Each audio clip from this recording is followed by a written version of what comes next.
Rain has moved through the area, and we are ready for baseball tonight here at Progressive Field. Zach McAllister making his warm-up tosses. While he does that, we'll take a look at Jim Leyland's starting lineup for the Detroit Tigers, brought to you by Kia.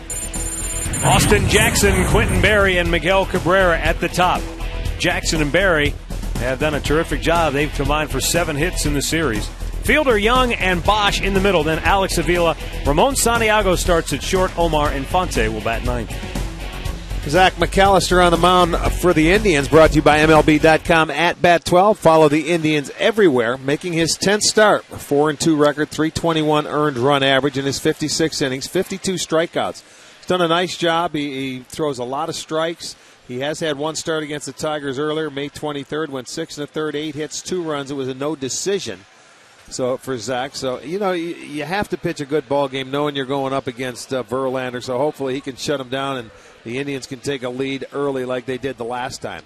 Let's set the defense behind McAllister tonight. It will look like this. In the outfield, it'll be Duncan in left, Brantley in center, Chu is in right. On the infield, Lopez is at third, Cabrera at short, Kipnis at second, Kochman at first, and Santana is behind the plate.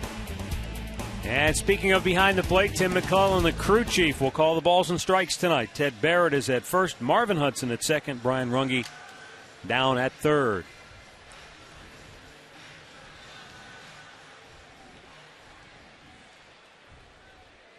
Austin Jackson steps in to get us underway here tonight.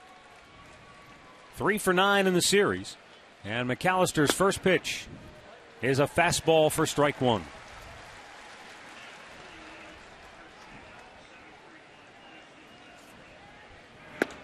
Missed inside, 1 ball, 1 strike.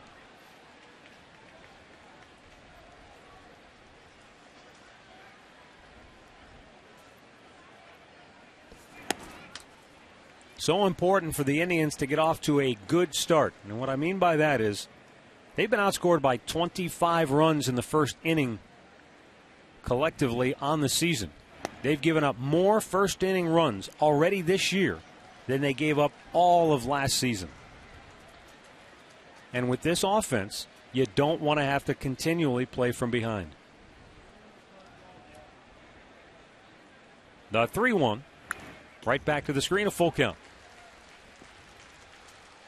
That's something Detroit has done very well in the first 2 games. 10 times they've had their leadoff man aboard, 8 by hits, twice by walks. But they haven't really taken advantage of it. The Indians pitchers have been able to pretty much get around it for the most part. Slowly chopped to third. Lopez on the move. Bare hand grab. Throw. Couldn't get him. In fact, the throw wildly up the line, and down to second goes Austin Jackson. With Jackson's speed, you're not really going to have a chance to get him there if you're Lopez. Easy to say after the fact, but he should have ate it. Yeah, you just put it in your back pocket. You eat it. You're right. If you don't think, and Jackson gets down the line very well, everything would have had to be perfect. But Lopez got caught up into the play thinking he was going to have a chance to throw him out, but to throw down the line. So it'll go as a base hit and an error. They had a couple errors in last night's ball game. So again, another hit to start it off. 11 times they've had their leadoff man aboard. Man, he's in scoring position for Quentin Berry. Lopez now in on the grass at third. Kochman pinches in at first. Berry has gone 4 for 8 in the series. Pulls the bat back to throw wide of the mark. Cabrera there to grab it.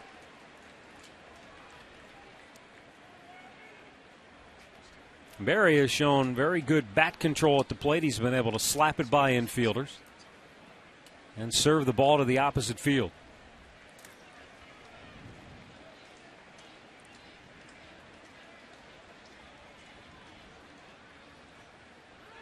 McAllister spins and throws in a close play, but Jackson got the hand in first.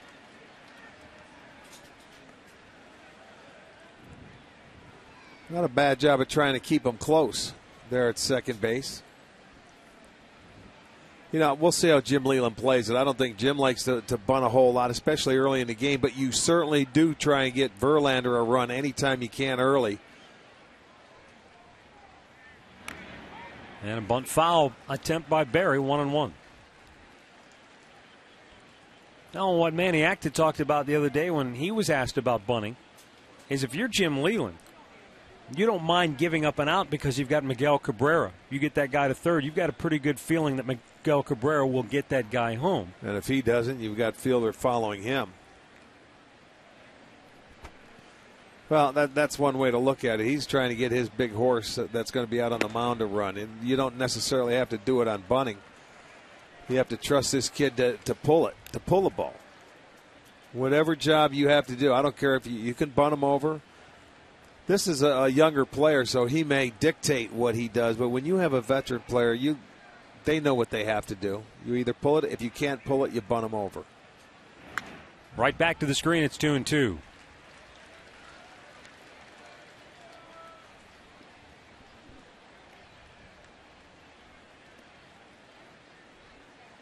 That wasn't a real good swing on a ball he had a good pitch to hit when you're trying to pull the ball.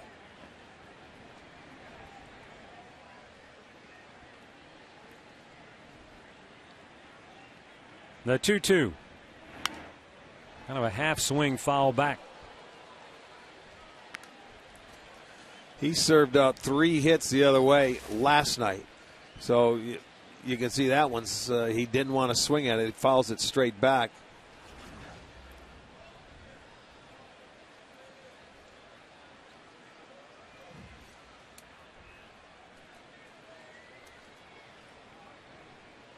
The 2-2. Swung on and missed. There's that good fastball exploding in the strike zone. And a strikeout of Barry is out number 1. Yeah, he just went with his about 94-mile-an-hour fastball and just going to let's go throw it by you. That's above the belt. And he comes up empty. So he cannot move the runner. So a good job by McAllister so far. Now Miguel Cabrera. 2 for 8 in the series with a home run.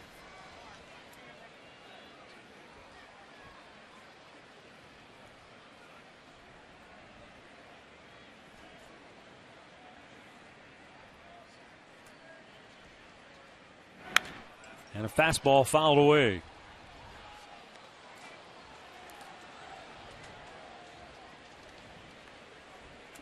Cabrera, .328 average, 24 homers, 82 runs batted in.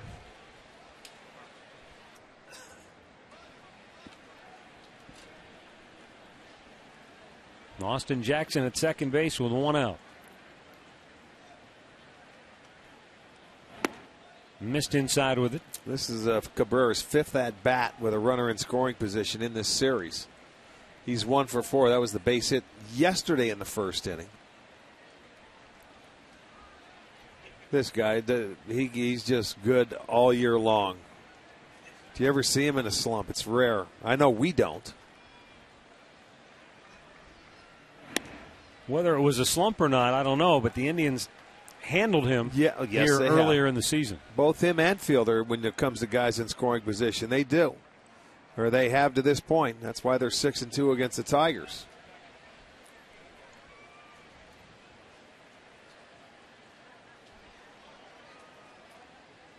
McAllister fires, and Cabrera foul tips it into the glove of Santana, 2-2.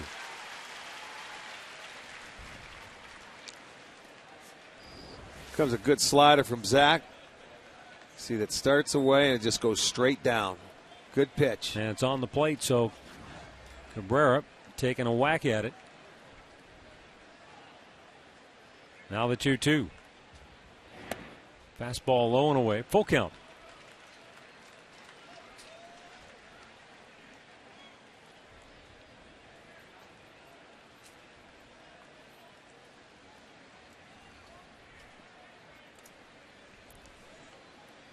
See if he goes back to that slider here. There it was, and he strikes him out, 2 down. Well pitched by Zach McAllister.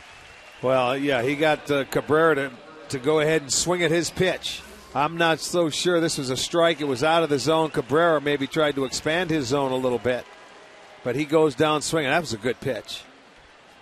That was just flat out a good pitch. So back-to-back strikeouts now. And it brings up Prince Fielder. 1 for 6 in the series. They've played at times a very pronounced shift for Fielder. Not here. Hits it the other way. It's in the hole, a base hit. Jackson coming around third. He'll be waved home. He will score. And the Tigers take a 1-0 lead on a 2-out RBI single by Prince Fielder, his 70th RBI on the year. Well, he ran that fastball. He got it inside. But the kind of hitter you see Fielder, he takes that fastball in and strokes it away. See, it looked like he was just trying to go that way right out of the get-go. And it's hit hard enough. No shift on that time like they had yesterday or the first game. Still gets it into left field, so Detroit scores. It's 1-0. Another first-inning run. And the error hurts here.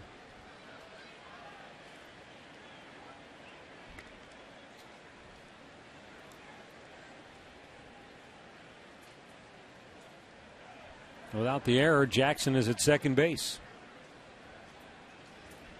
Now the 1-0.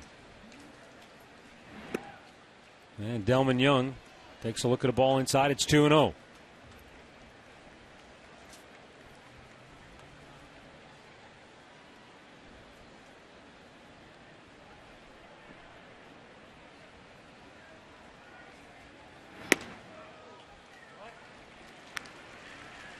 Two and one to count.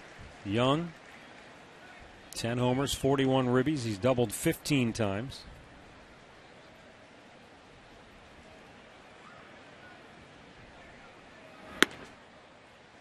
Lays off a good fastball that just missed, and it's 3-1.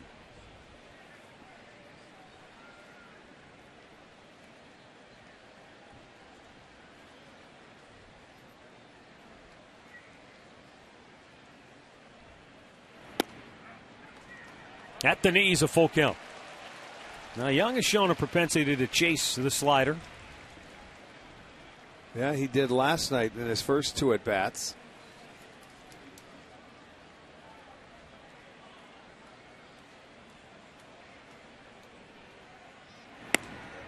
And it's ball four.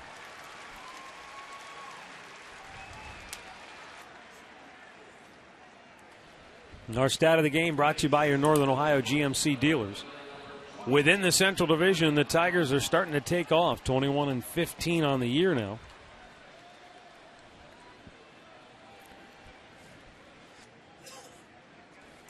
What are they, 8 out of their last 9 or 9 out of their last 10? 9 of 10, they've been playing pretty well. And all of a sudden, it's beginning to be a long inning for McAllister. Giving up just the one unearned run to this point. And now Brennan Bosch steps in, 1 for 8 in the series.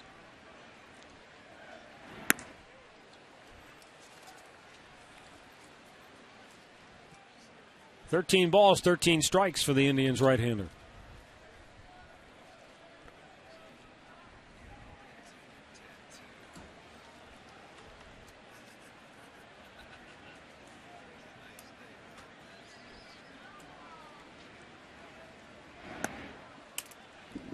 He misses again. It's 2-0.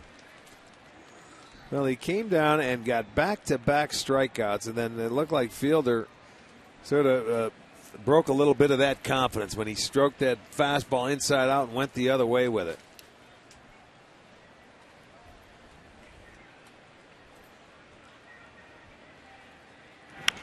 Bosch fouling it out of play. It's 2-1.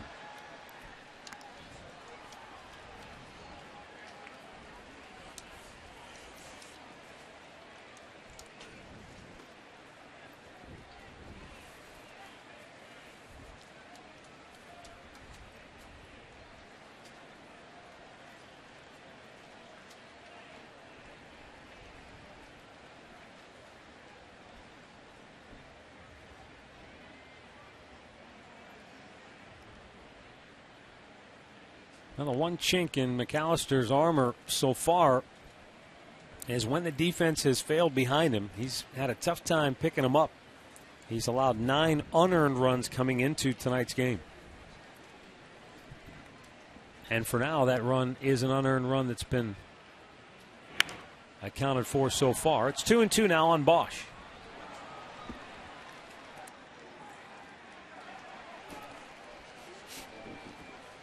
Well, this will be pitch number 30. And if you remember his last start, against Baltimore. He was breezing through 6. It was a 1-0 game at that point. But this is pitch number 30. He went through 30 pitches in the first 3 innings of his last start. Here again, I mean, it's only 1 run to this point, but it's another first-inning run allowed. Whether it's pitching or defense, it's been a problem. Bosch, big bouncer to first. Kochman will take it himself. And the Tigers lead it 1-0. Indians coming to bat.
It's brought to you by Progressive Insurance. Shin-Soo Choo, Asdrubal Cabrera, and Jason Kipnis at the top. Michael Brantley with his 28th double of the year last night, tied for 4th best in the league, hitting cleanup. Then Santana and Hafner, Jose Lopez, Casey Kochman, and Shelley Duncan. Well, Justin Verlander on the mound. He is 11-5 in a third best 2.42 ERA, 142 strikeouts in his 148 2/3 innings. This guy is on a roll. 6 out of his last 7 starts, he has had a W. On the road this year, 6-3 with a 3.08, and he doesn't give up many hits. He's the toughest to find a way to get on. 193 opposition hitting off him. He has allowed 12 home runs, 9 solos, 3 2-run homers. So that's what you hope. You hope you get a man on and you can hit one.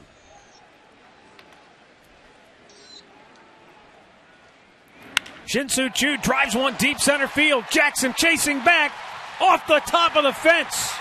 Choo will have to hurry to second. The throw, the slide, he is safe. A leadoff double for Choo, who nearly equaled his feat earlier this year with a leadoff homer against Verlander. He just missed hitting one out of here to start tonight's game. Unbelievable. Had a way to jump on that first fastball. Choo again comes up just short, but he smoked that ball into center field. That ball goes up off the wall, and he had to hurry to get into second base. Jackson played that ball very, very well.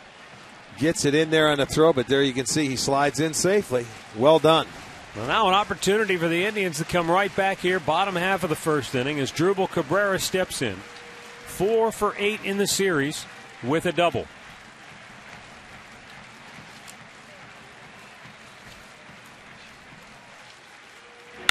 And a big bouncing ball to second.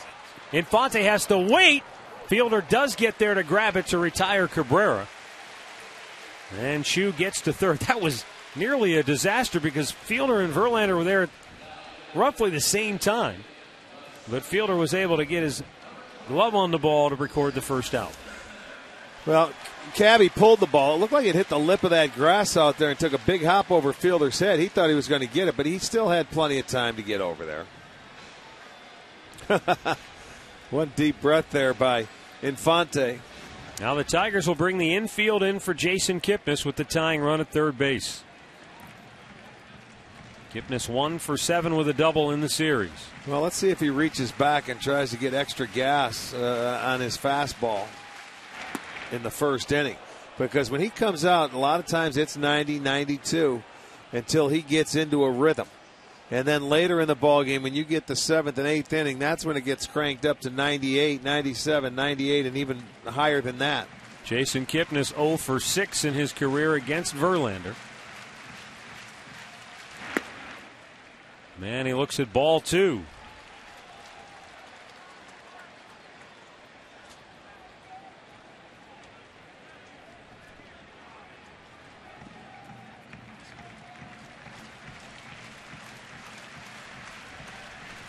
Now the 2-0.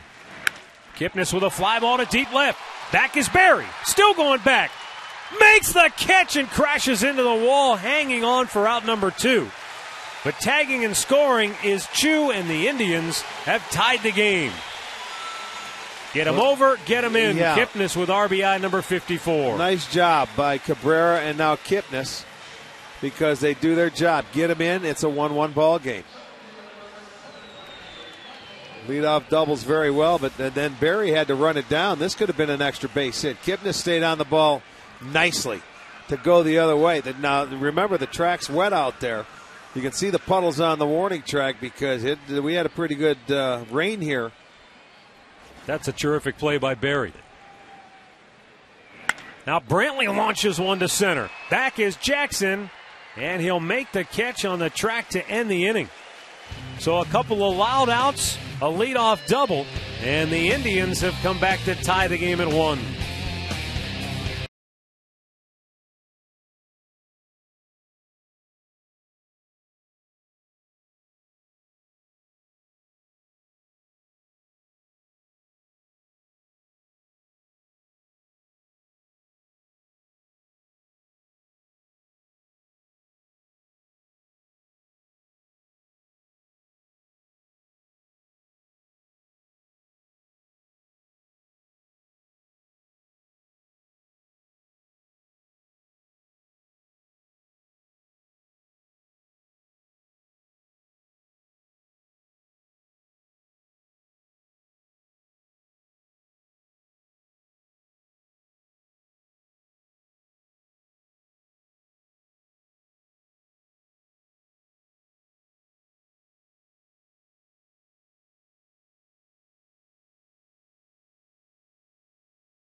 Ball is brought to you by McDonald's Cherry Berry Chiller.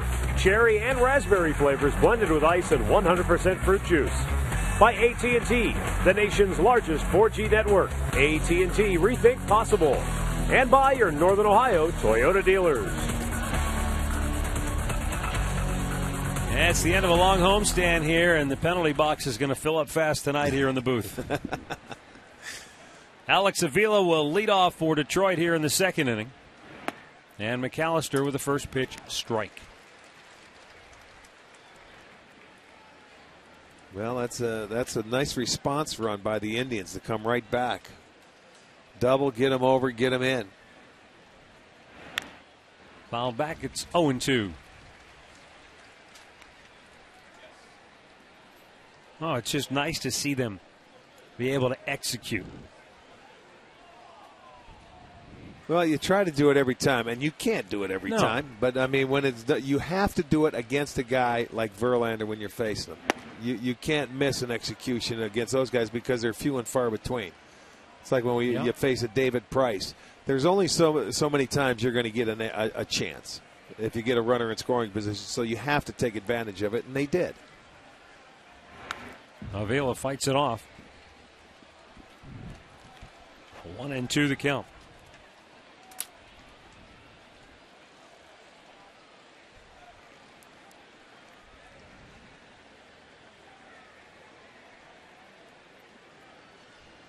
He's gone 2 for 6 in the series. And he takes strike 3 called. Good off-speed pitch once again by McAllister. That's his 3rd strikeout. Nice curveball for the outside corner. Nice, right there.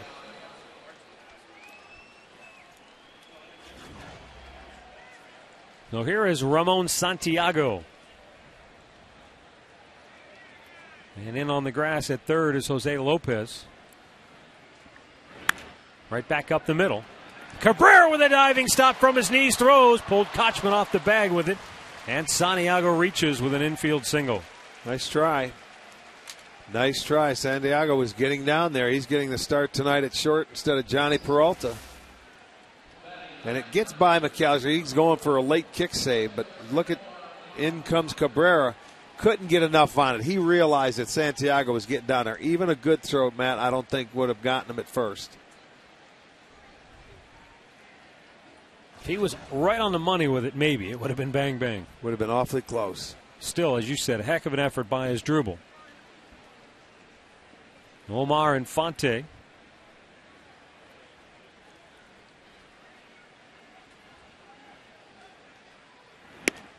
Infante 1 for 7 in his return to the Tigers.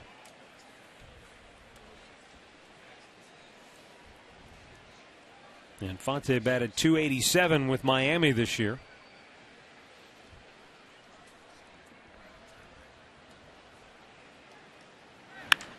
To right field. Chu, head high catch, 2 down.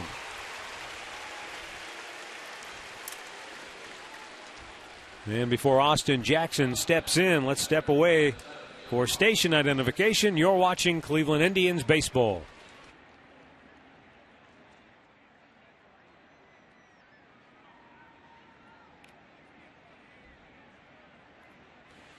Glad to have you with us tonight. Matt Underwood, Rick Manning. 1-1 our score, second inning. Austin Jackson swung on and missed. Good slider again from McAllister.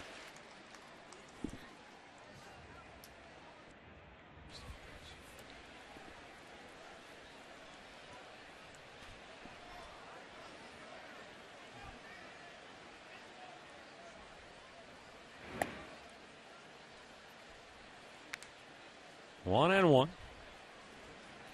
Toronto Blue Jays finally cooled off the red-hot Oakland A's, stopping their win streak at 7 with a 10-4 victory today. Jackson with a liner in the left. He's 2 for 2. And now 5 hits in the series. And 2 on with 2 out for Quentin Berry. Time now to take a look at our AT&T trivia question tonight. Which former Indians pitcher is the all-time leader in career wins as a reliever? We'll have the answer coming up later in the game. Oh, the ones that get away.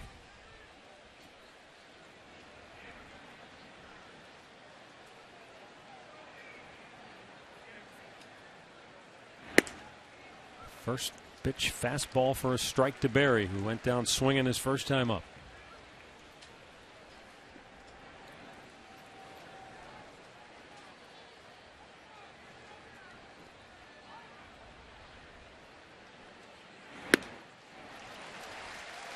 No balls, 2 strikes. You could see Santana set up inside, but just the movement on that pitch alone, even though it came back over the plate, was enough to get Berry to swing and miss.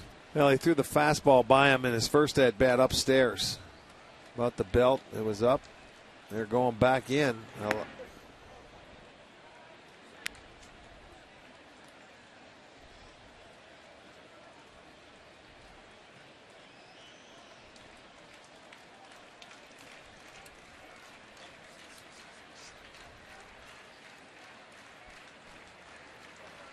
And now the 1-2. Weekly tap back to the mound. McAllister fires to first, and that'll end the inning. Zach needed 30 pitches to get through the first inning. Only 15 to get through inning number 2. We're tied at 1.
One bottom of the second inning. Carlos Santana, Travis Hafner, Jose Lopez coming up for the Indians.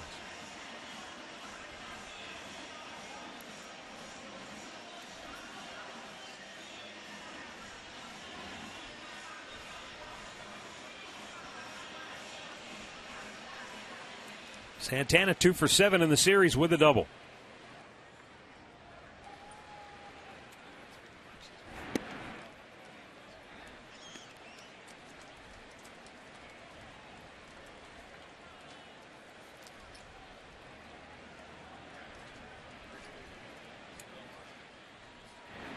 Bounced it in front of the plate.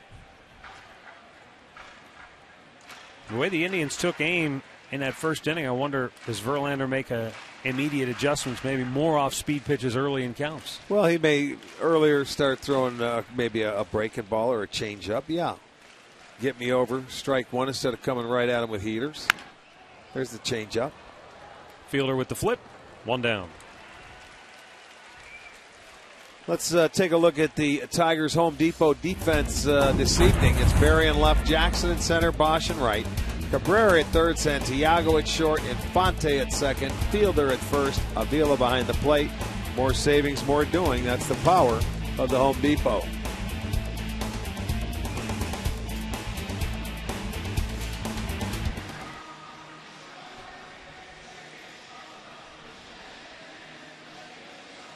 Travis Hafner homered in the 9th inning last night, but it wasn't enough for the Indians. His 9th dinger of the year.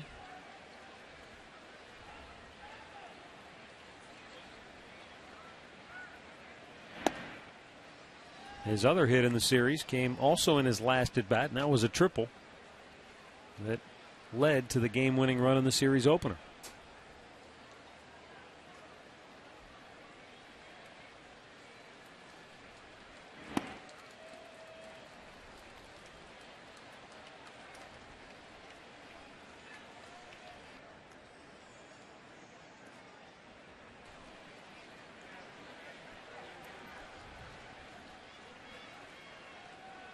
Now the 1-1. Breaking ball. Hit to center. Jackson back a few. 2 down. Well, let's see what the Indians' approach is tonight against Justin Verlander. Here's Katie Witham. Well, Matt Rick, I had a chance to talk with a number of the guys in the clubhouse today, and the main thing that everyone kept telling me was you have to be aggressive. Jump on Justin Verlander earlier. When you get a good pitch to hit, don't miss it. But the thing that resonated the most, guys, was what Shelley Duncan told me about Verlander. He said the smartest thing you can do today is to not think. He doesn't give you a whole lot of time to do it, but he's right. Lopez with a liner to third, caught by Cabrera. Well, the big guy ranging to his left snares a liner, takes a hit away from Lopez. Indians go 1-2-3.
Just a reminder as you enjoy a cold one to stay tuned later in the game for Miller Time.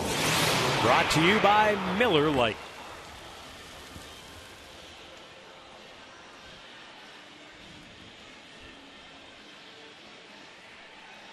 Miguel Cabrera, Prince Fielder, and Delman Young for Detroit here in the third.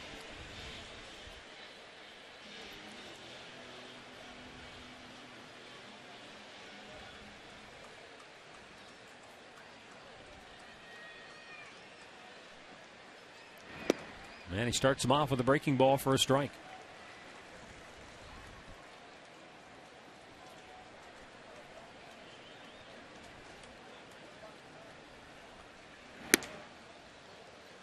Tigers will head to Toronto after tonight's game to open a series against the Blue Jays, while the Indians head to Minneapolis to start a 3-game series against the Twins.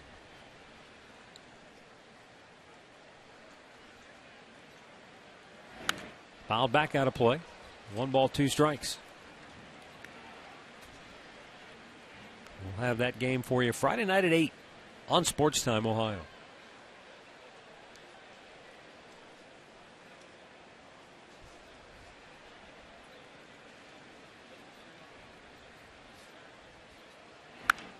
Again, fouled out of play.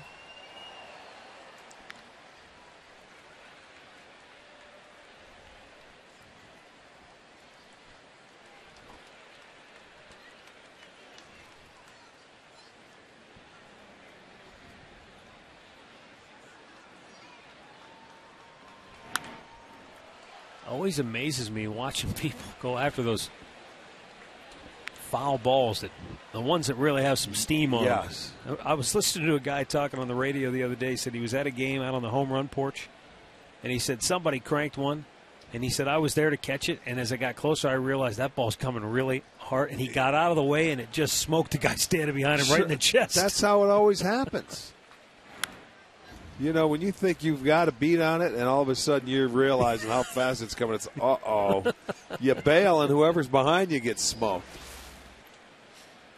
This one he got in on him, crowded him. Yeah, good hitters foul that pitch off, and he's a good hitter. Remember, he struck him out with that breaking ball down and away on a 3-2 pitch, expanded his strike zone, but he's in there, but he got a piece of it to stay alive.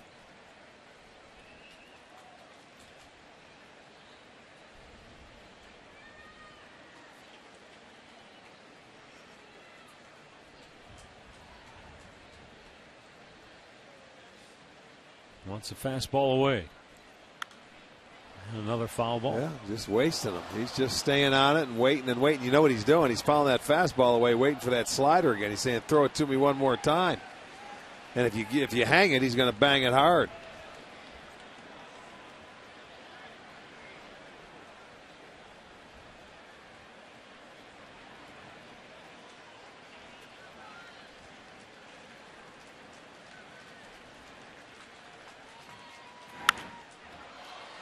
He just keeps wasting them, as you said, just following them off to the right, one after another after another. He's just staying back on it enough to foul him off to the right side. He's not out there trying to pull it. You slow it down for him. I mean, he may end up, if he stays away, he could shoot a ball that way. He's got such great power the other way. Very few hitters can do what this man can. Got the breaking ball, and he beat it into the ground. And Lopez throws out Cabrera. One down. Kept it down. That was the key to that breaking ball, that it was down. You know, there you go. He came back with the breaking ball he struck him out with. Then it's a steady diet of fastballs. Now Cabrera's going to foul him off and stay alive, stay alive, stay alive now. You're going to put him away. All right, look at that. A number of fastballs until he gets that breaking ball again. So he started him off with one, put him away with it. Prince Fielder, the 2-out RBI single in the first. But he fed him a number of fastballs in between.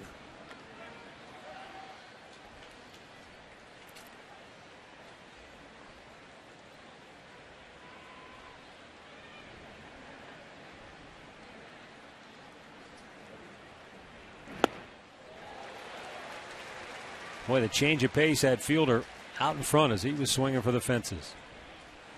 He doesn't change his swing no matter. He swings like this in batting practice. He swings like this in the game.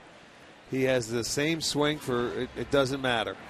But when he gets to 2 strikes, we saw it, I think it was last night, he'll go down. I mean, he had a ball that was maybe 4 inches off the ground and punched it for a sac fly to center field. When you got men in scoring position, yes, sir, he gives in. He wants to get that stake, man, that RBI out there on the base.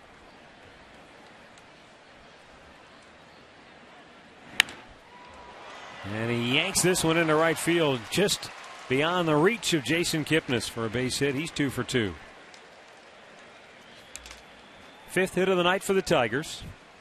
And 4 of them belong to Jackson and Fielder. I mean, this ball got over. It's a breaking ball. Got over the head of Kipnis in one hop chew. I mean, look at how hard that ball is hit.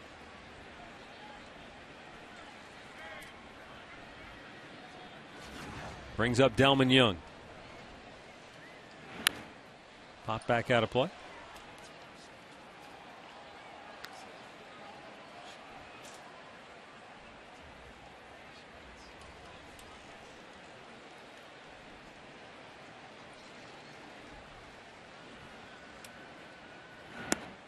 Down low with it. 1 ball, 1 strike.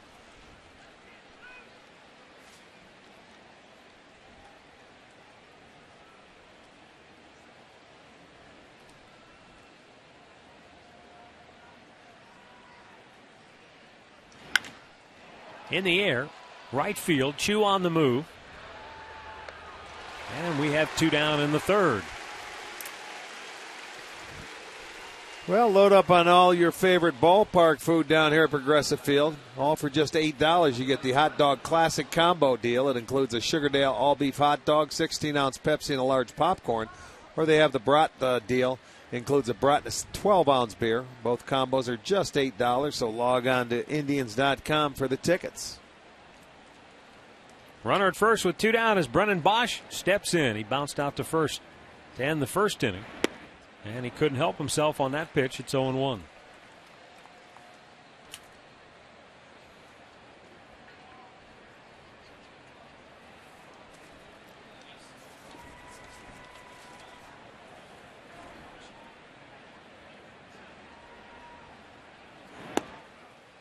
Bosch got off to just a miserable start this year for Detroit, but over his last 20 games, he's picked it up, batting .324. This is a guy that they really felt that was going to fit into the number 2 hole. Up high with a heater. Left-handed bat between Jackson and Cabrera and come up and have a great year. He just got off to a slow start. He's really a good hitter.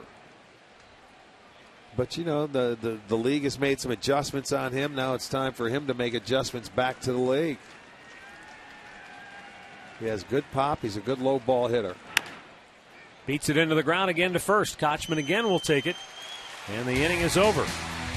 We'll go to the bottom of the third, still tied at 1.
One ball game, bottom of the third. It'll be Casey Kochman, Shelly Duncan, and Shin-Soo Choo for the Tribe.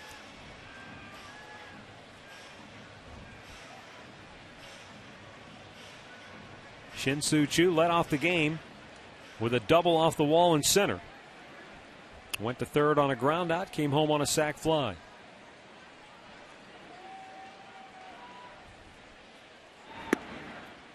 Verlander's retired all 6 since the leadoff double by Choo, but even in that first inning, Kipnis is fly ball to deep left, nearly extra bases, and then Brantley sent one to deep center field to end the inning.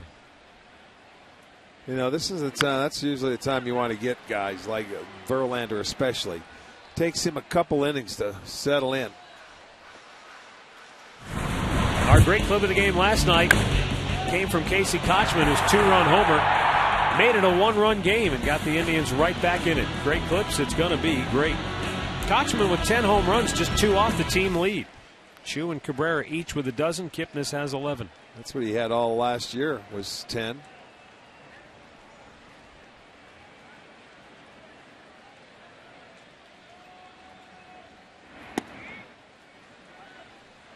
As the game gets going, that speed gun will continue to go up. Remember, he started the All-Star game and he was hitting 100 right out of the chute. Hard smash to first, and Fielder had his big old belly in front of that one, and that's out number 1.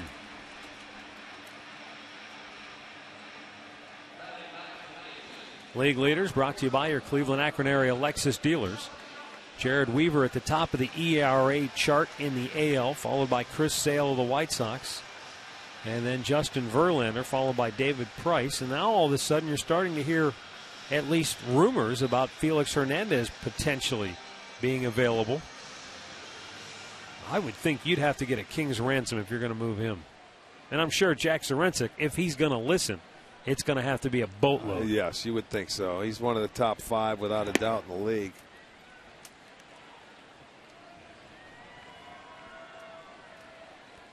Shelly Duncan, 2 homers in a game against Verlander last year.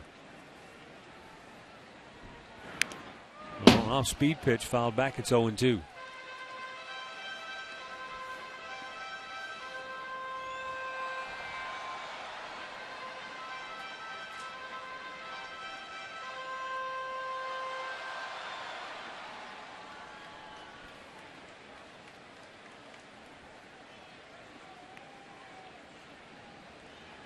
2-strike offering.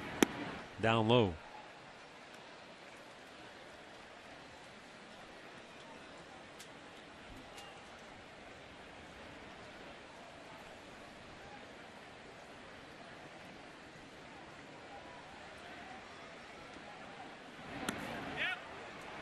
He didn't go, says Ted Barrett at first. And it's 2-2 for Duncan. Take a look from the side, and he certainly did. He held up.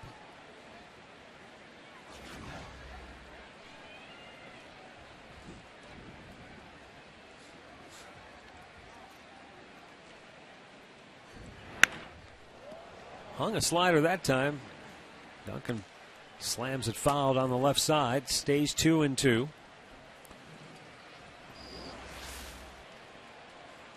Yeah, he left that one upstairs. And for Duncan, this at bat, he's seen more pitches than anybody. They had 4 hitters that have gone out in just 1 pitch, and 3 guys has been the most any hitter up until Shelley Duncan. Downstairs. Looks like Verlander just doesn't want to give him and throw him a fastball. Well, he knows he's not peaking yet. And, you know, Duncan took a couple of 96, 97 mile-an-hour fastballs off him last year and hit it over on the porch. So he said, I'm going to wait my turn, you know, and I'll come back with a fastball. But he's going to see if he can get him to swing at his off-speed pitch. And to this point, Shelley's done a good job of laying off. That fastball just below the knees. That's a good at-bat. And it's the first walk issued by Verlander and a 1-out base runner now for Shin-Soo Choo.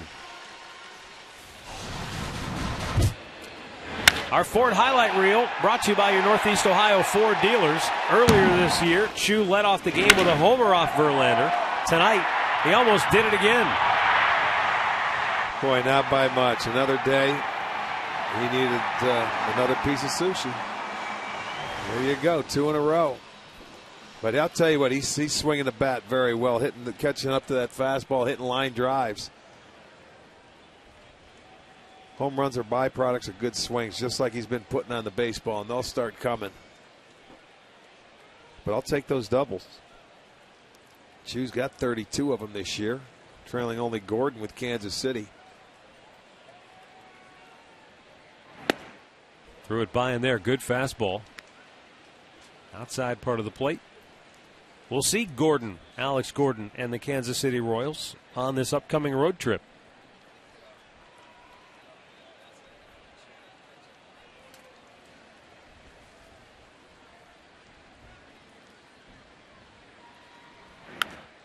Fouled back. That fastball above the hitting area, and it's 0-2.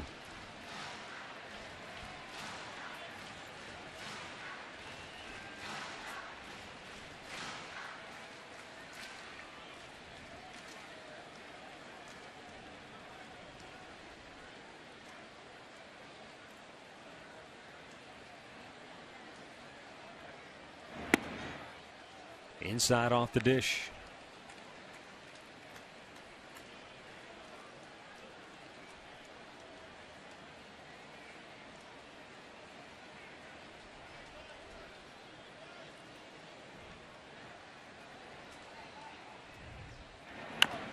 And a breaking ball tapped up the first base line. It stays fair and then rolls foul at the last moment. Boy, it looked like Choo was going to catch a break once Verlander let it go, and it was on the grass, but it still found its way into foul territory. Did he try and catch that ball, or did he just I mean, I thought he went after to try and tag Choo, and when he misses it, that's when it goes foul. Look at, he was trying to get him and tag him to get the out, and never caught up and caught the ball, and that thing ends up rolling foul. He wanted to get it to try and tag Choo, but could not do it, so it ends up rolling foul. He's lucky there.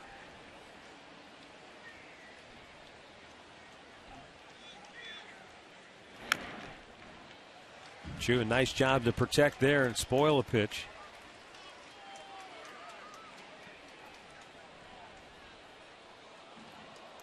This will be Verlander's 30th pitch of the game.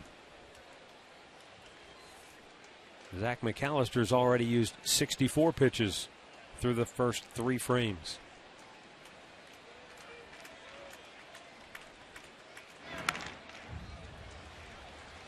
Good job of hanging in there by Chu. You just keep fighting him off and hoping you get one more fastball that he can handle and do some damage with.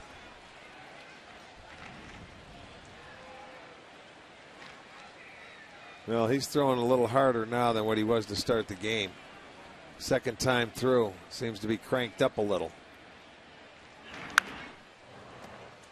Rope foul on that breaking ball.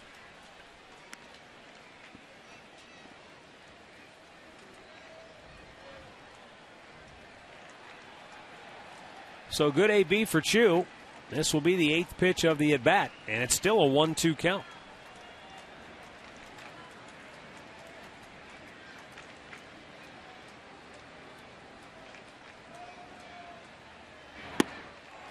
Upstairs, 98 miles an hour. First strikeout for Verlander. 2 down in the 3rd. Well, this is a pitch that not many hitters are going to hit. You see it, it's above the belt, 98. Man, that's tough. I think the best you hope for is to foul it off. Chu did a nice job. He fouled off changeups, some breaking balls, then he finally comes back with the high hard one and gets them. And now is Drupal Cabrera, who grounded out to second base his first time up.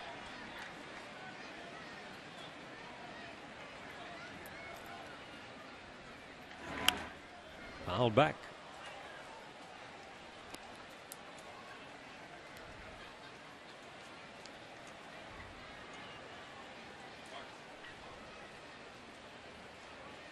"20-pitch inning for Verlander, as he goes for a little extra rosin.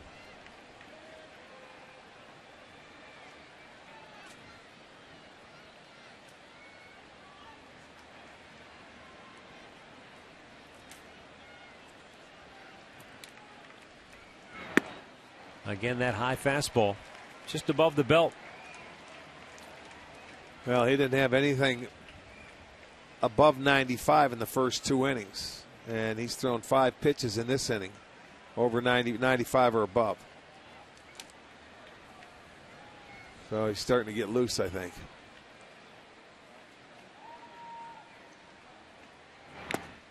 And he throws it by him to end the inning. Back-to-back strikeouts for Verlander, his first of the game. And we remain tied at 1.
One our score. 4th inning. Bottom third of the Tigers' order coming up here. Alex Avila, Ramon Santiago, and Omar Infante.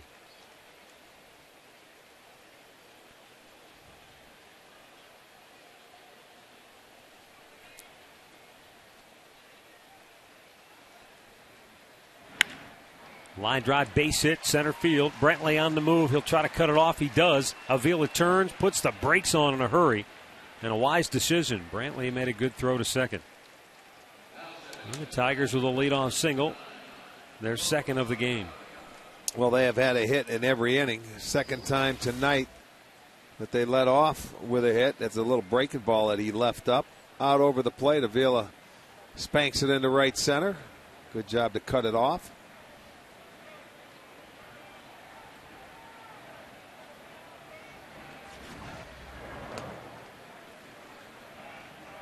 Ramon Santiago, an infield single his first time up. With him at the plate, though, always the potential for a bunt.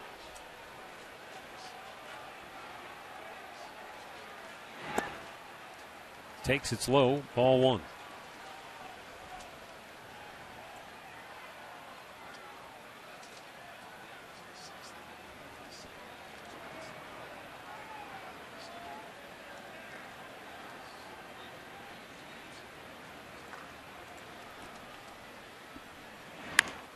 Out of play. 1 ball, 1 strike.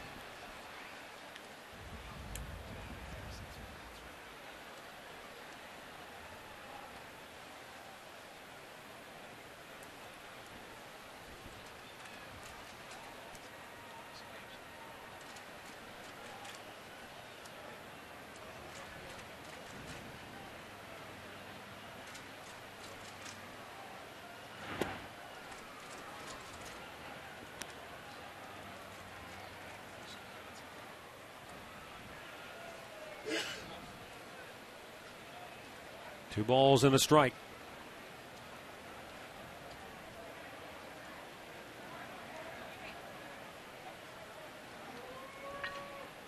Runner goes, and a chopper towards second. It almost hit him. There to grab it and throw him out was Kipnis, and I tell you what, Avila did a pretty good job to avoid being hit by that bouncing ball. Look at, he's laughing about it, but that's why on a hit and run you have to look in to see what the ball's going to do and what the hitter does with it. You look at him look in, and now he realizes, I better stop or that thing could hit me. Wow, that was really close. It was. Very close, but Santiago gets his job done. He hit it on the ground. He moves him into scoring position. And that's exactly what Leland was looking for. He started him with the hit and run last night, except Infante was the hitter after an Avila single back in the 6th inning.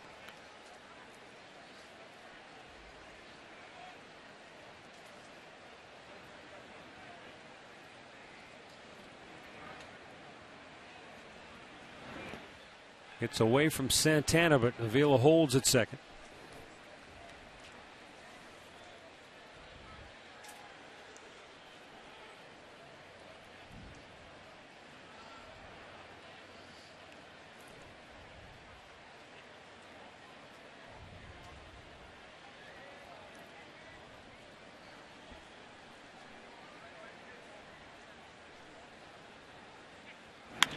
Straight up.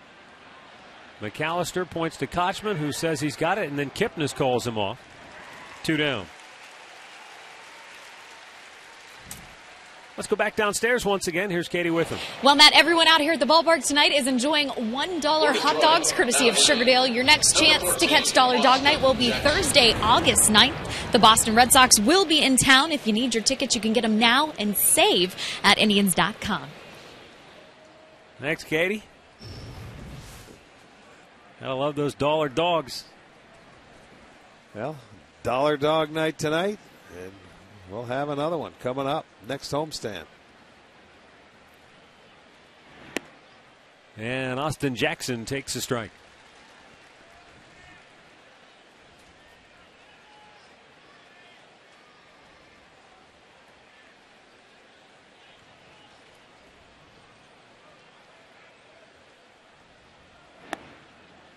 A little bit low.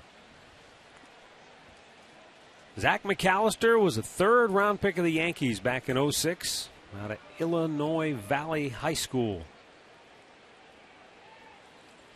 And came to the Tribe as the player to be named later in the Austin Kearns trade. Jackson rips it into left field. Duncan waits back on it. Coming around third, Avila waved home. Here's the throw cut off by Lopez. They've got Jackson hung up. Tigers take the lead, and now Kochman running Jackson back to second. Here comes Kipnis, and now Lopez, and now Kochman, and now Santana to end the inning. But Jackson delivers the go-ahead RBI hit, 2-1 Detroit, middle of the fourth.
Two-1 Tigers, bottom of the fourth.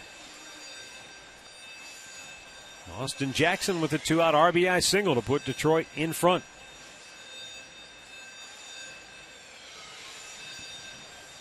Jason Kipnis, Michael Brantley, Carlos Santana coming up here for the Indians now in the home half of the fourth.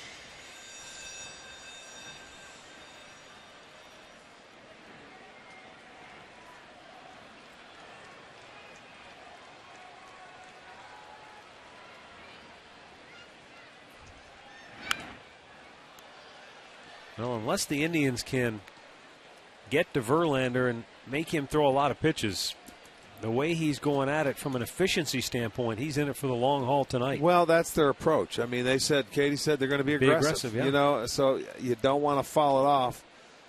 And I can't blame him when you're facing a guy like this. You don't want to fall behind him. He has too many weapons. That's why he only has 2 strikeouts. They're putting the balls in play early.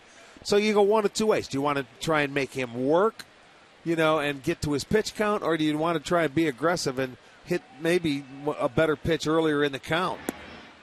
He's getting a feel for it. If he's in the strike zone, I think you got to get after him. If he's wild and he's throwing all over the place, then certainly you got to make him come to you. But you'd only know once the game starts. Right. And so far they've been aggressive. Now that second time through, he's just trying to get a feel for his breaking ball and stuff now. There's a changeup. He's trying to mix in his off-speed stuff to get a feel for it. But his fastballs have been just above belt high, and that's hard to hit. He's 3-1 to Kipnis. Well, he challenged him there, 93, and he fouled it off. Those are the pitches you want to hit and put in play. Easier for me to say that up here when you're down in that little box. There comes that fastball, and it's on you before you know it. Jason drove in the only run the Indians have back in the first. Fouled on the left side. Full count.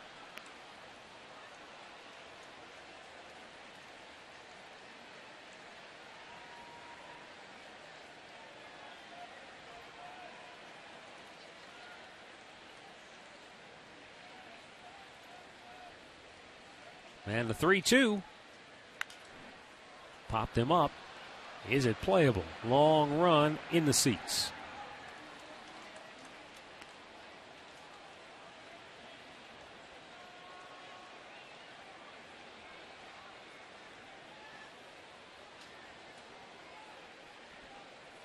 Only hit of the game for the Indians, a leadoff double by Chu to start.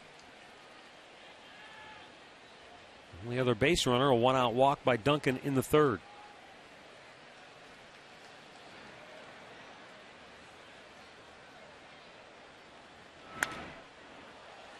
That was a good job of protecting by Kipnis, and that was not an easy pitch to foul off. No, it's not easy to fall off a 96-mile-an-hour fastball. It's down and maybe a little bit off the plate. 8 pitches. That's how you make them work. Foul off pitches.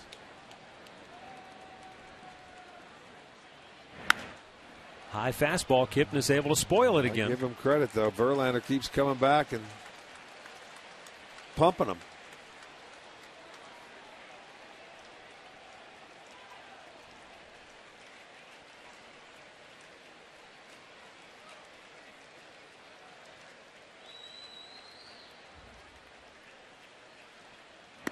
Upstairs, ball 4. What an at-bat by Kipnis, and the Indians get their leadoff man aboard for just the second time tonight.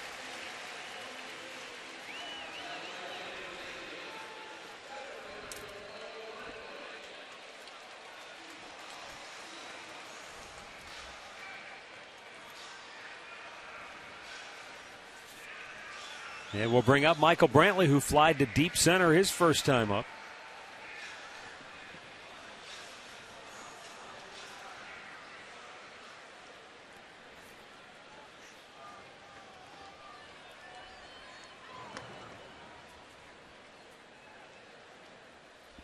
Rick, from what you've seen now over the last, I guess it's been 10 games or so, you see any reason for Manny to move Brantley out of the cleanup spot, move somebody else in there? I'm sure he's waiting for Santana to start swinging it a little bit better, which he is, and I wouldn't be surprised to see him make that change. But Santana's got to get back. You don't want to rush him in there and get him back into where he's pulling off of things. I think once Santana gets back his swing, he'll go back in the number 4 hole. This is not. I mean, Michael's doing this because he puts quality at bats up, and Manny feels, hey, I can hit him there, and he won't change his approach. Well, you may still have a tendency to do that time and time and time again. He's not a fourth place hitter, but when you don't have anybody consistently driving in runs, you have to do what you believe is right, and who knows? They got to start scoring runs. They've got to start scoring more than 3 runs a game because they've done that since the break. Just 11 out of 13 times, it's been 3 runs or less. In the last 7 games, they've scored a total of 15 runs. Tough to win games that way.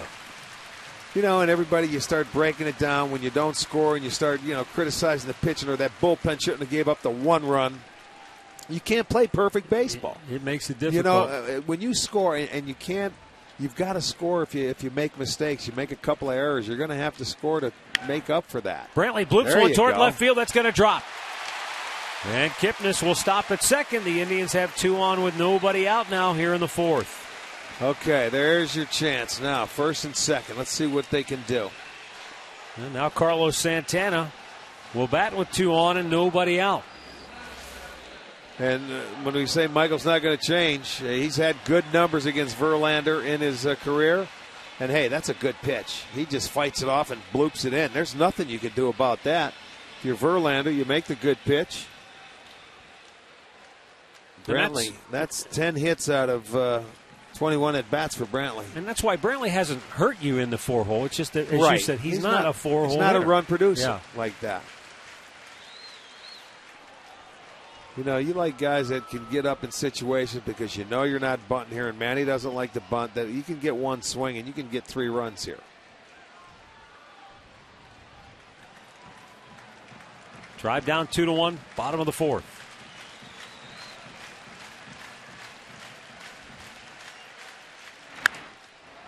Pop up foul into the seats. Well, that's a changeup. He's getting pull happy here because he's getting geared up for his 95, 96 mile an hour fastball. But Verlander is backing off on him. He got him to ground to first base in his first at bat. That was a high changeup. If he would stay with that same approach he's been working on, going to left center with it or going to right center with it, stay on the baseball. Don't try and be a hero here. Just keep it going. 50th pitch of the game for Verlander right here. This is what got Carlos into trouble to begin with, is that big swing and trying to do everything and hit it out of the ballpark instead of just staying short, quick to the baseball.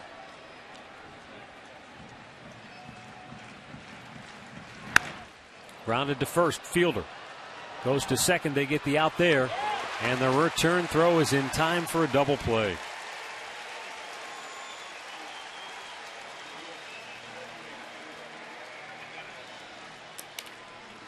So Kipnis at third, but now 2 down.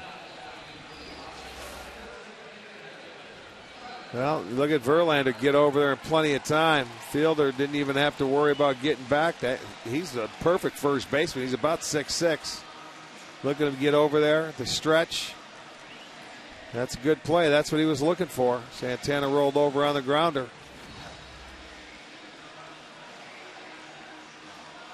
Now it'll leave it up to Travis Hafner with 2 down to try to get that tying run home.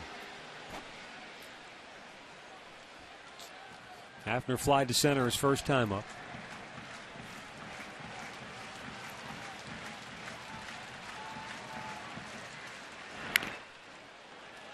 That one drilled Alex Avila on the foul.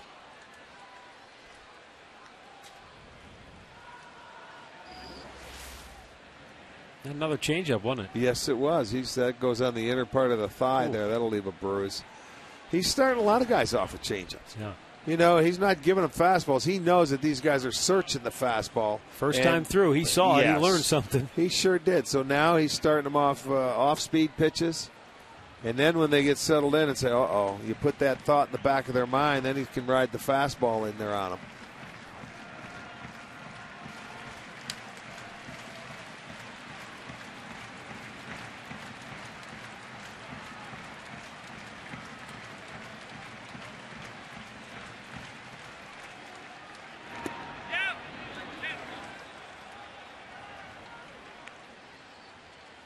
One ball, one strike.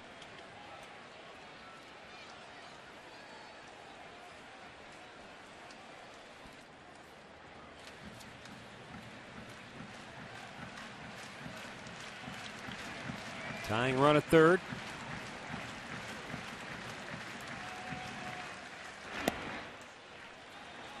.97-mile-an-hour fastball. And it's 2 balls and a strike. Verlander has very good command. He doesn't let too many get by the catcher. He only has 1 wild pitch on the year. Yeah, amazing with that good curveball he has. And we've seen it bounce in the dirt a lot of times. But then again, we get to see him pitch 5 or 6 times a year against this team.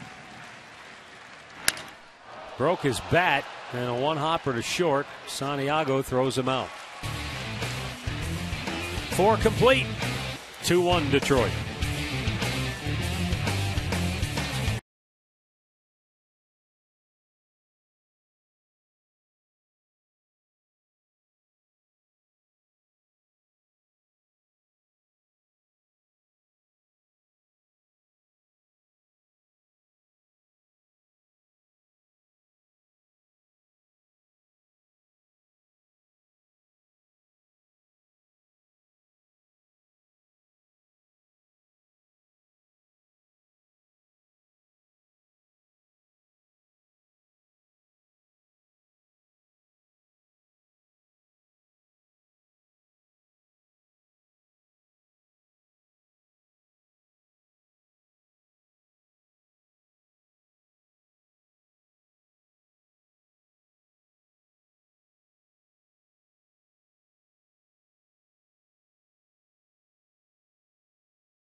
Is brought to you by Panini's with 17 locations in Northeast Ohio. By Levin's, home of the Sealy Posturepedic mattress made right here in Northeast Ohio. By Kia, Cleveland.com. And by First Merit Bank.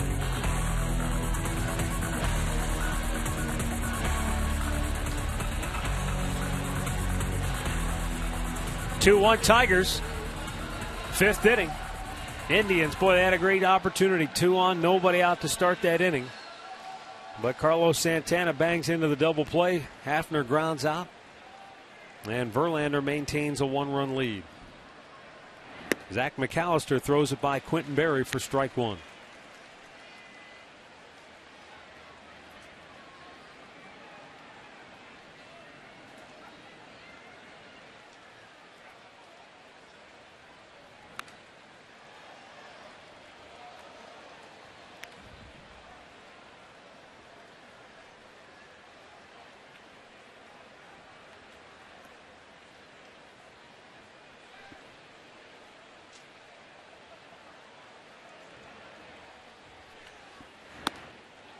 Up high to Berry.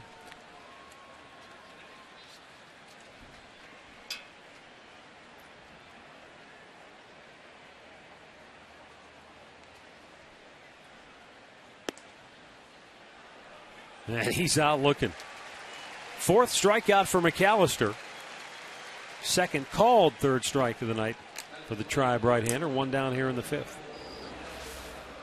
He kept this one down. He changed his eye level. He went up and away. The last time, that one's right at the knees. He has got Berry confused tonight. He had 3 hits last night. He hasn't sniffed anything tonight.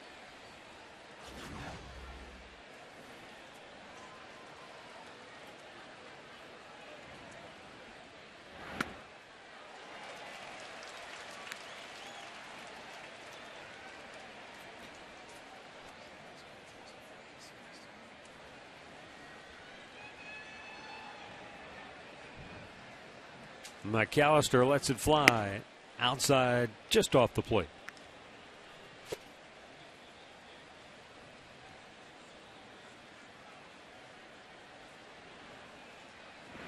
Breaking ball and a good one. Gets ahead, a ball and 2 strikes.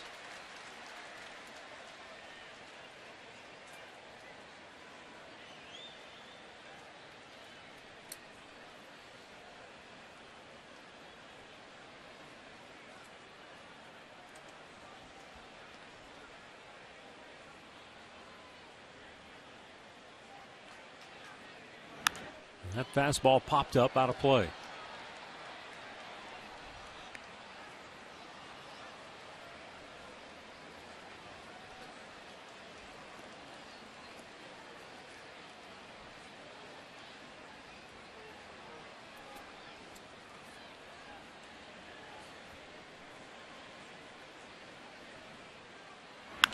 Ran that fastball back over the plate, and Brantley in center field has it. 2 down.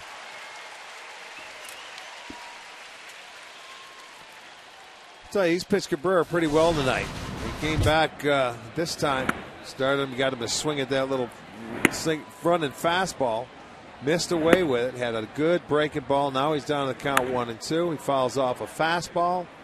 Comes right back inside with that fastball. It comes back. He's got some run, you know, and at times, again, we've talked about it before. He's got a great 4-seam fastball, which he's used more and more. But his 2-seamer still has a lot of movement on it, so he can use it very effectively as well.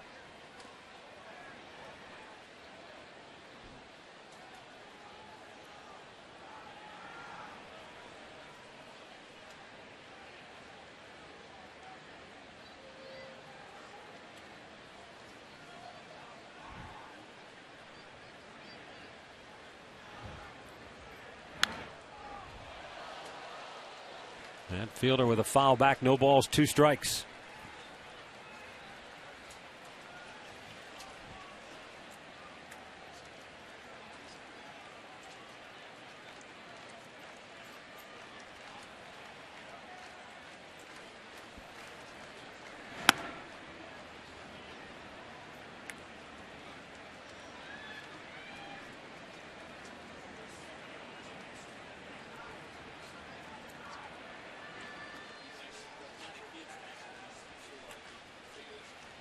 Now the 1-2. Swung on and missed. McAllister strikes him out. 5 Ks for Zach. Tigers go 1-2-3 for the first time tonight. Middle of the 5th, 2-1 Detroit.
Two-one Detroit, bottom of the 5th inning.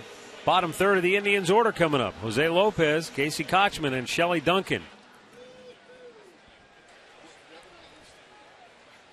Lopez line to third, his first and only time up tonight.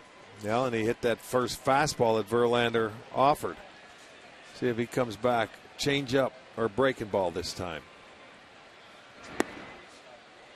Sure did. Yeah, he knows. He remembers. They say, okay, you want to sit on the fastball? Go for it. Starts you off with a breaking ball. Now what are you going to do?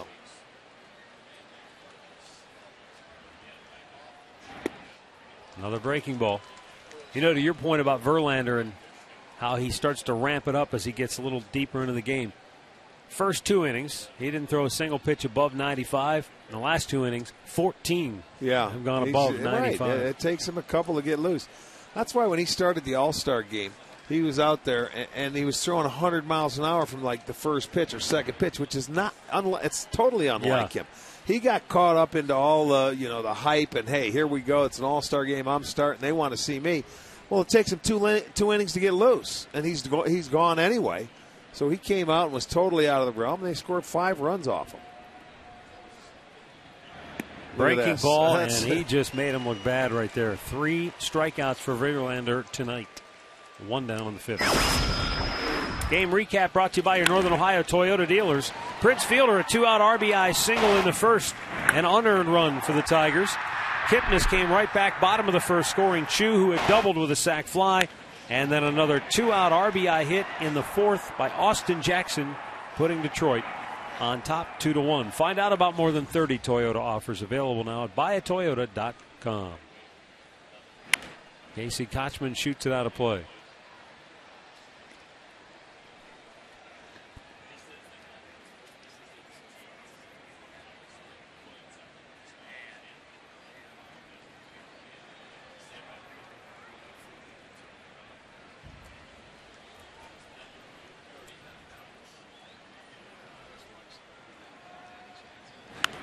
Pitch number 60 on the night for Verlander at 96 miles an hour, and Kochman fouls it back.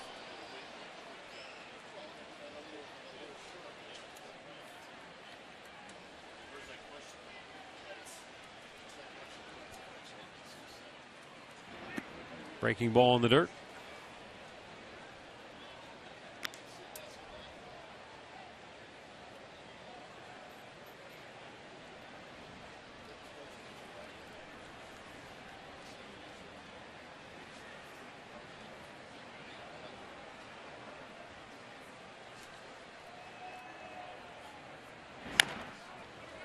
And a curveball bounced to first, and again Fielder blocks it. Flips it to Verlander, 2 away. Let's pause once again for station identification. You're watching Cleveland Indians baseball.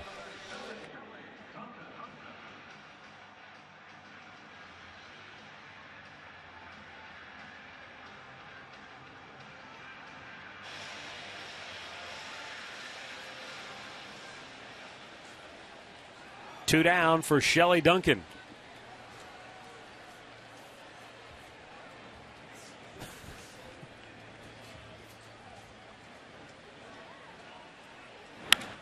Duncan with a fly ball to left. In comes Barry. Down go the Indians. 1, 2, 3. 5 complete. 2-1 Tigers.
Progressive Field. Make sure to stop by any local Cleveland area Subway to pick up your Wahoo Bucks. You get $5 discounts to sit right where I am, right here in the Subway Extreme Fan Zone. And this, guys, is the place where you want to be. You've got your chance to win Subway gift cards, Indians fun money, and other discounts at Subway. Subway is where winners eat. Matt, Rick, we'll send it back over to you guys. Thanks, Katie. We move to the 6th inning, 2-1 Detroit. Zach McAllister out here with 89 pitches under his belt. And he's done exactly what you've needed to do when you're up against a guy like Verlander. He's kept your team in the game. Yes, I mean, he's going to have to continue to keep it that way. Fly ball deep right, Chew back. He's out of room. He leaps up and it's gone. And Delman Young with his 11th home run of the year, a leadoff solo shot just over the wall in right field to make it 3-1 Tigers. Boy, you just get the words out of your mouth. And McAllister gives up his 7th home run on the year. Young hits his 11th. That's a ball that came back over on the plate. He was trying to shoot him the other way, and he got just enough of it. Looks like it made it into the first row.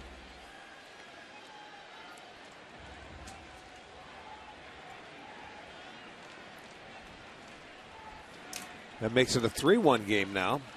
Brennan Bosch pops one straight up, left field. Cabrera out, Duncan in. Duncan has it, 1 away. Injury report brought to you by Elk & Elk, serious lawyers for serious injuries. The White Sox hit with a double whammy. Kevin Youkilis sprained his right ankle and left yesterday's game in the 4th, and A.J. Pierzynski with a strained right oblique out the last couple of games. White Sox off tonight. Injuries always the great equalizer, aren't they? Yeah, you know you're going to have them. You just hope they're not season ending, and you miss a short period of time and you don't have to go on the disabled list with any of them. More like the Indians a year ago. They were bunched and they were the key guys in your batting lineup. all seem to go down one after another. You know, that home run that Zach allowed to Young, that's his 7th home run, and all 7 have come in that 3rd time through the lineup. So maybe starting to sit on something that they know a little bit better, because I mean he has faced the Tigers this year. He had a no decision, but you know, they're not really a track record.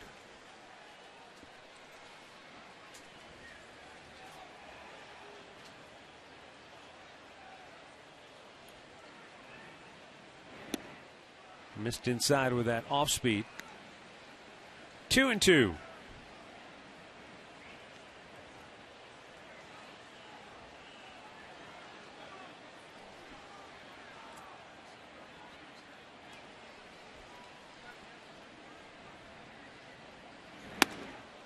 Up high with the heat and a full count.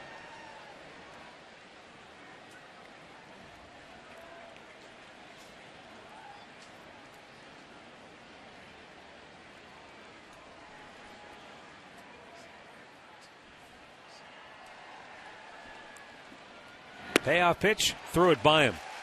Half dozen strikeouts for McAllister. 2 down in the 6th.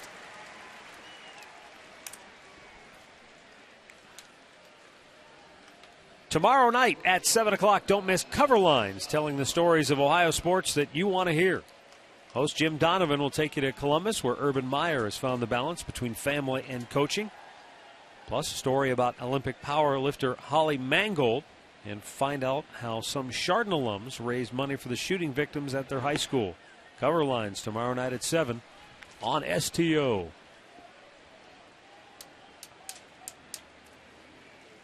Ramon Santiago 1 for 2 on the night.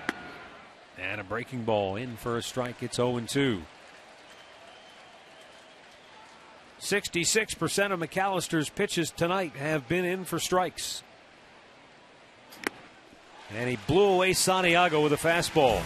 7 Ks for McAllister. But the Delman Young homer has Detroit on top now, 3-1.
Three-1 Detroit, moving to the bottom half of inning number 6, and the top of the order coming up for the Tribe.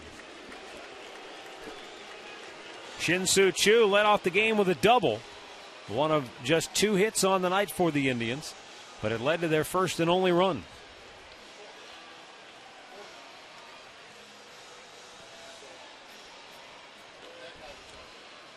Choo struck out his last time up.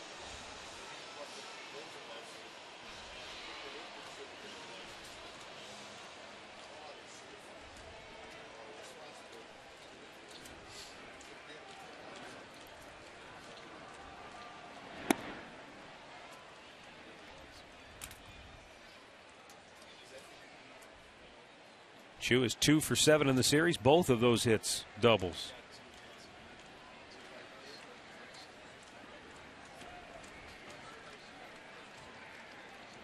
Big curveball upstairs.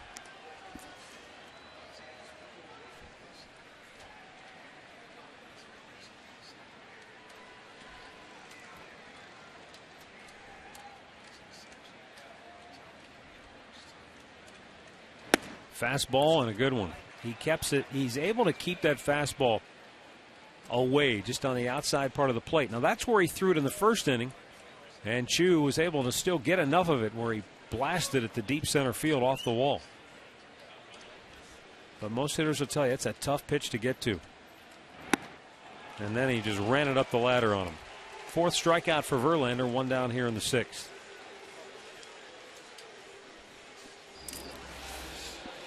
Well, you're not going to, Chu, not going to touch it. I mean, you see it coming out of his hand, and you start to swing at it, and then, boy, oh boy, you swing through it. You hope you foul it off. You don't. You go take that walk back to the dugout. Happy birthday wishes going out tonight to Kevy J. Pinsura, celebrating his 10th birthday. Oh, yeah? Happy birthday, Kev. Is he watching us at home? I bet he is. Dad's probably making him watch. He's not here, is he? No, I don't think so. Also want to send out Marie Cox of North Canton is 48, but also Liam Klobas is turning 11 today from Menor. Liam, the son of Igor, who's a cameraman out here for us, good friends. Igor went all out for the birthday this year. Yes, he did. Yeah, he went the fathead. What, about the 6-footer, right? There he is. There's Iggy. Hello, pal. Fathead. And he got him a nice gift, look too. Look at. There you go. Happy birthday. He's not with you tonight. He had football practice.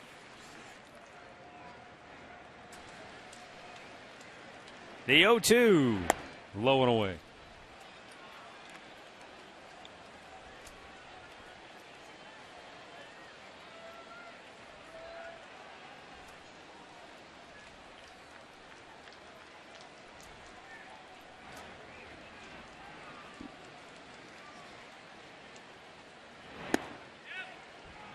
He's able to hold up. And it's 2-2.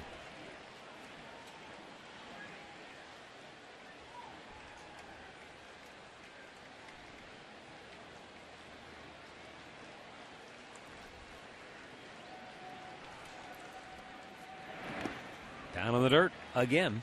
A full count.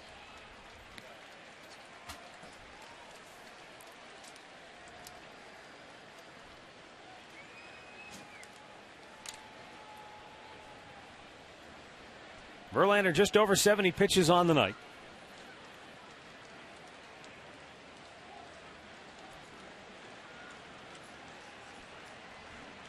Payoff pitch.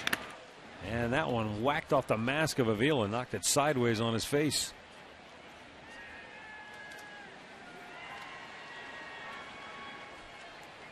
That's a fillings rattler. Yeah, look at that. It's going to knock it off to the side. Thank you, sir. May I have another? Is that a pledge pin on you? The payoff pitch. And another foul back. So a good AB here for Cabrera.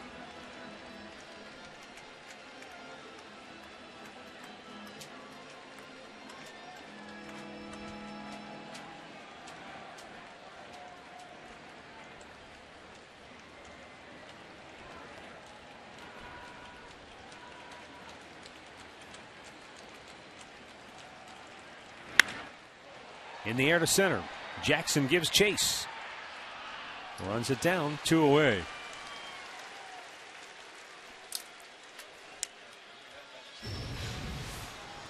Well, fireworks show will take place on Friday, August 10th. The Red Sox are going to be in town, and the fireworks are presented by Progressive Insurance, and it's set to the music from The Summer of Love. We remember that back in the hippie days. 67 Rock Festival at Haight-Ashbury in San Francisco. Log on to Indians.com.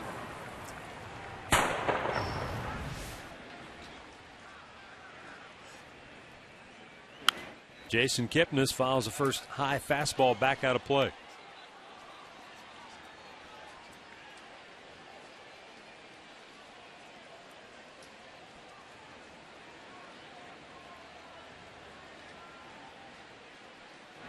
Curveball and a good one. No balls, 2 strikes.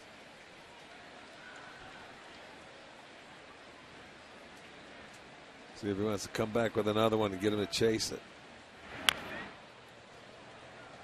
Kipnis had a good at-bat off him his last at-bat where he walked. He's actually had 2 good at-bats, a sacrifice fly.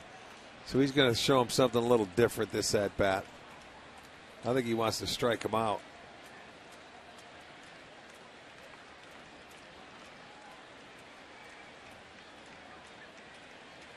Coming with the Another slider. hook. Bloop towards left, and a base hit for Kipnis. And Verlander just... See, he's looking at him. Looking at him in what disbelief. Are you doing? He can't believe he hit it. He's upset with himself. He hit a good pitch. That ball was inside. He fought it off. He's saying he can't believe it. He wasn't going to give in, but he did leave that up a little bit. I thought he was going to try and get him to bounce one and chase it. He left it up a little, and Kipnis fights it off, gets a base hit. It's only the 3rd hit for the Tribe. Look at him looking at him saying, you got to be kidding me.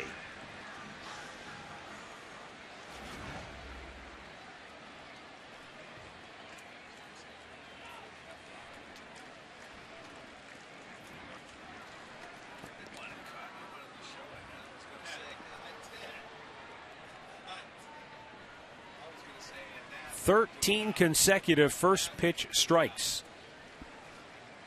for Justin Verlander." Michael Brantley. Brantley took a page from Kipnis' book his last time up when he blooped one in to shallow left field.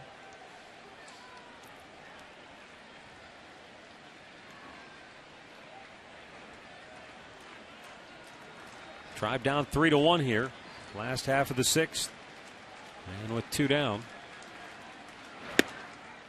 Upstairs, top of the strike zone. Brantley doesn't like it.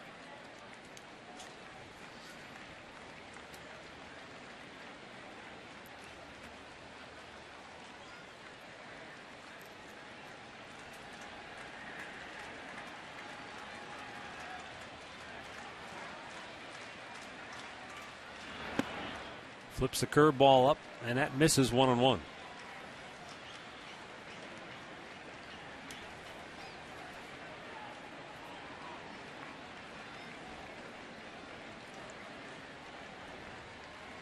Verlander knows he was 1 pitch from getting out of the inning. Having to work a little harder now. Brantley scorches it up the middle, but a 1-hop stab by Santiago to throw him out. And that'll end the 6th. 3-1 Detroit.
inside Progressive Field. You want to make sure you're here on Sunday, August 12th. The Boston Red Sox will be in town. And also, we have a bobblehead giveaway going on. The first 15,000 fans through the gates will get to take home the 1972 Cy Young Award winner, Gaylord Perry.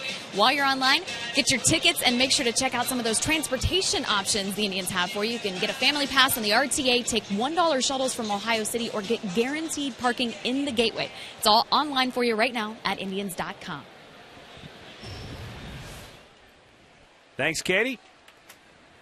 We'll begin the 7th inning with activity in the Indians bullpen as McAllister, over 100 pitches on the night, misses low to Omar Infante for ball 1.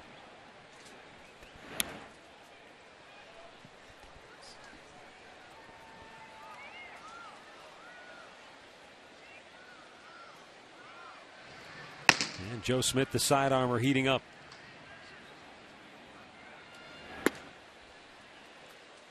He's upstairs. 3 balls, no strikes to Infante. McAllister struck out the last 2 hitters of the 6th inning.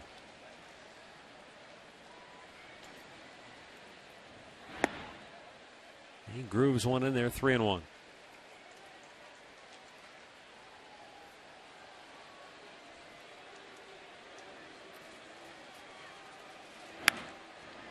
Popped it up. Out goes Cabrera.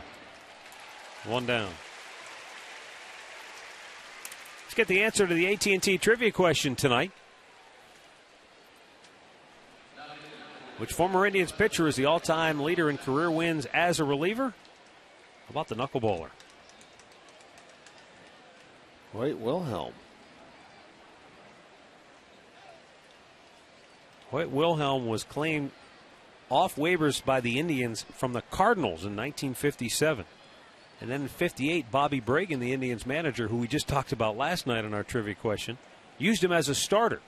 He had a 2.49 ERA, but Frank Lane, the Indians GM at the time, didn't like the fact that there were a lot of pass balls when he pitched. So they dumped him, and he was claimed by the Orioles. And then he no-hit the Yankees in September of that same year. Redbird tells me that he was released. Hoyt Wilhelm was released by the Dodgers in 1972, ending his career 5 days short of his 50th birthday. Wow. That's some kind of career.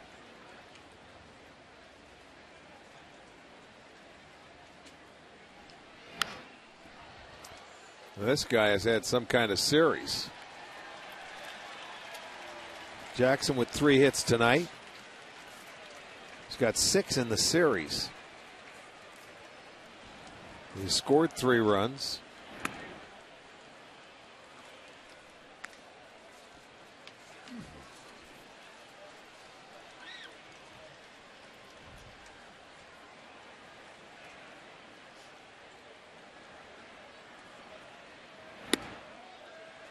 Full count.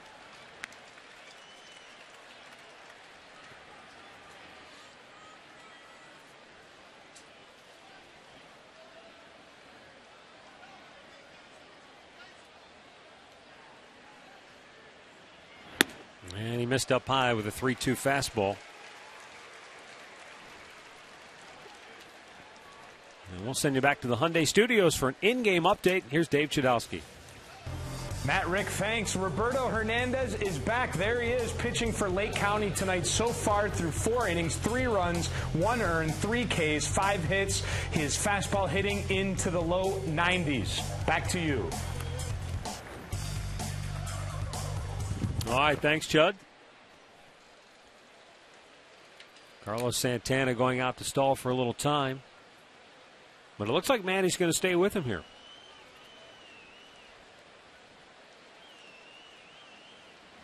Showing a lot of confidence in the young right-hander and giving him an opportunity. He's had his way with Barry tonight, so I think this is going to be his last hitter, possibly.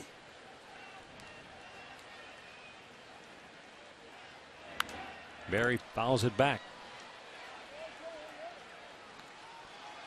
Well, the interesting situation here is that depending on how this at-bat goes, right, Cabrera is 0 for 3 tonight against McAllister, though he's had to work hard all 3 times to get him out.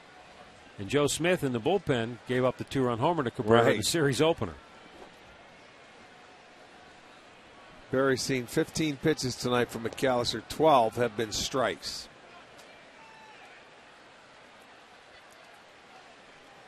So a good idea to keep your eye on Jackson. They'll try and steal or get themselves in another position to score a run. It's a 2-run lead right now, and that's a big lead with Verlander on the mound. Swung on and missed. It's 0-2.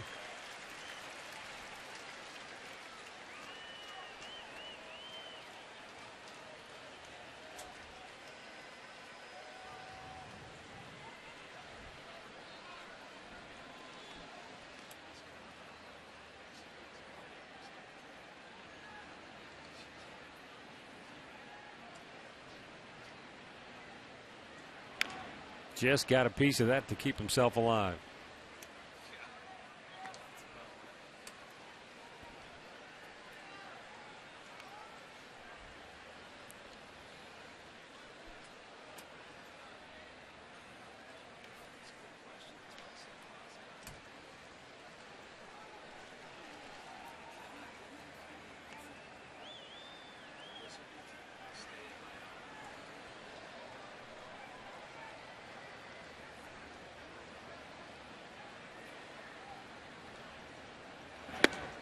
Just missed outside with it.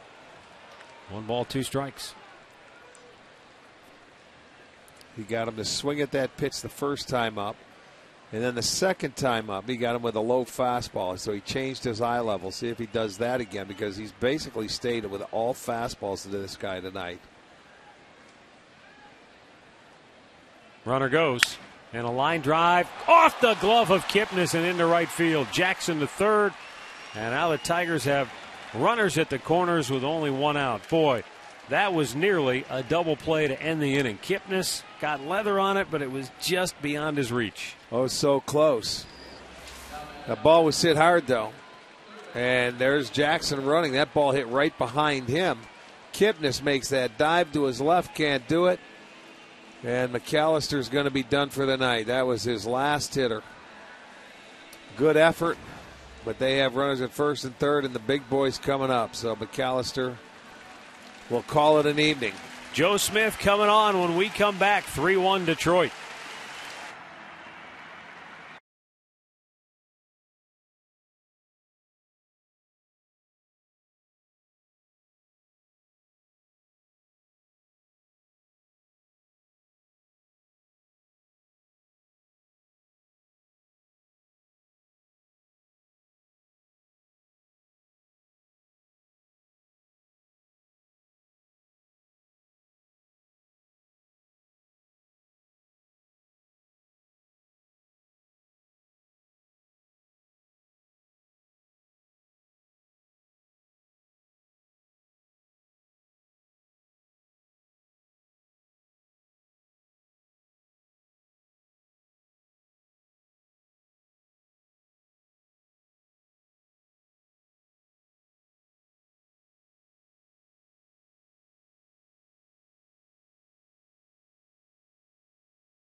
First and third with 1 out here in the 7th.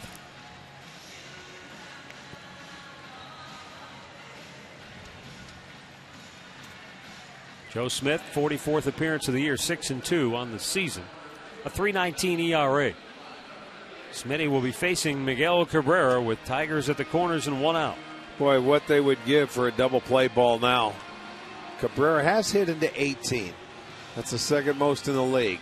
But you don't want to give Verlander any more. They already lead it by 2, 3-1. So if you can put an order in, put an order for a ground ball double play.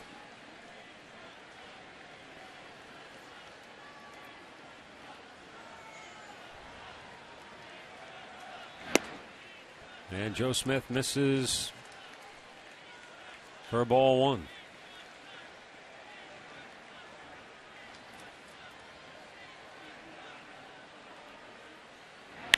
Hit on the ground to third. Lopez goes to second. There's one. Kipnis on to first. Thank you. Inning ending. Double play. Joe Smith gets the 2-for-1 ball to end the top half of the seventh. It remains Detroit 3, Cleveland 1. And the seventh inning stretch brought to you by the Cleveland Clinic's free walking program. Let's Move It. Mondays at Progressive Field and the Metro Park Zoo.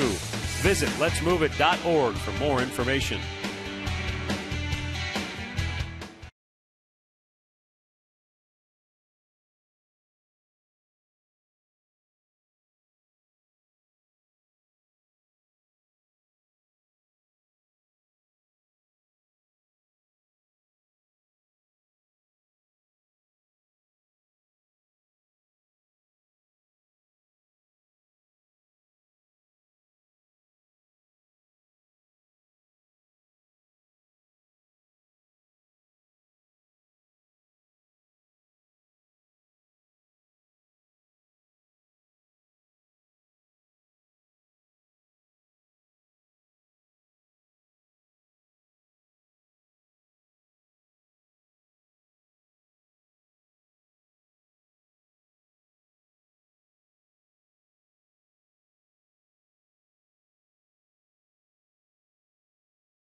(3-1) Detroit as we go to the bottom of the seventh, and a look in from our Panini's camera. Stop by and get overstuffed at Panini's Bar and Grill.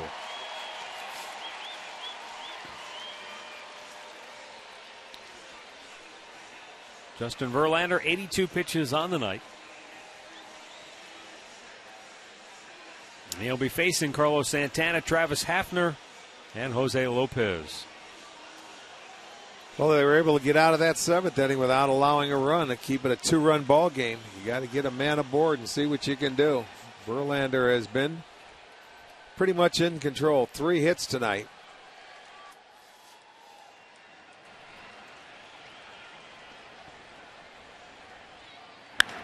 Santana with a high drive to deep right. Bosch is back. He's out of room. It's out of here. Santana's 8th home run of the year makes it a 1-run game.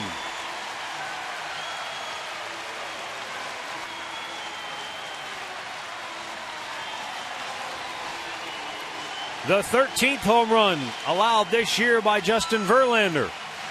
And the Indians within 1 run now at 3-2.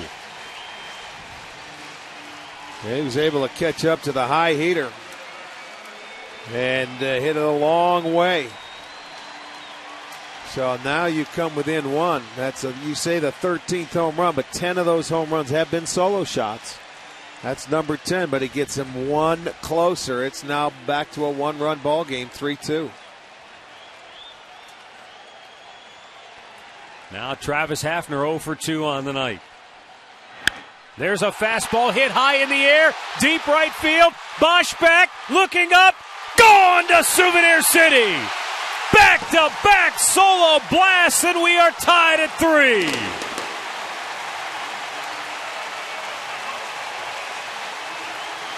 Travis Hafner's 10th home run of the year.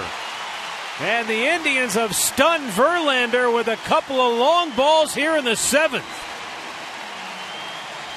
Well, I'll tell you, this is our McDonald's. I'm loving it. Another high fastball. And I mean, those two guys look like they hit identical pitches. Fastball's up. He tried to throw it by him up top. It didn't happen. Look at him. Look at it carry out. We have a new ball game. That's 5 hits now for the Indians. And now Lopez tees off, and it's fouled on the left side. So able to get on a couple of fastballs by Verlander. Back-to-back home runs to start the seventh. Now Lopez takes aim again on the 0-1. And a curveball in there for a strike. Well, that's how he got Lopez his last at-bat. He tried to throw that pitch the first time, that first pitch, but he hung it. And a line drive single into right field. Okay, they're on his fastball now. 2 breaking balls, and he tried to sneak the heater by him, and Lopez says no. Hafner knew he got it.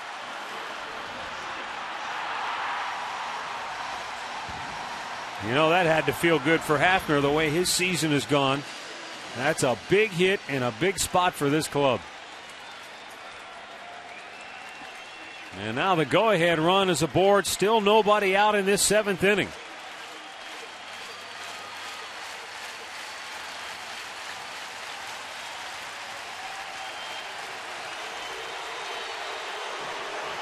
And his crowd into it now.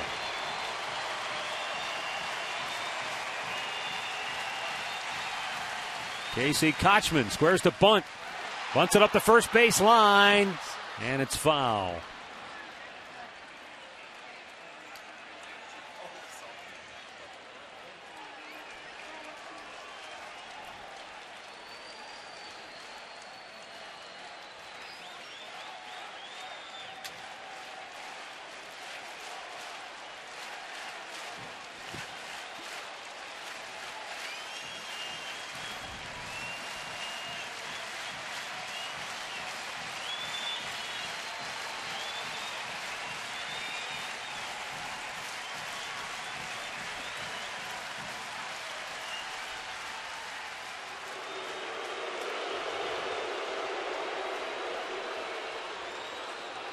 .88 pitches now for Verlander tonight.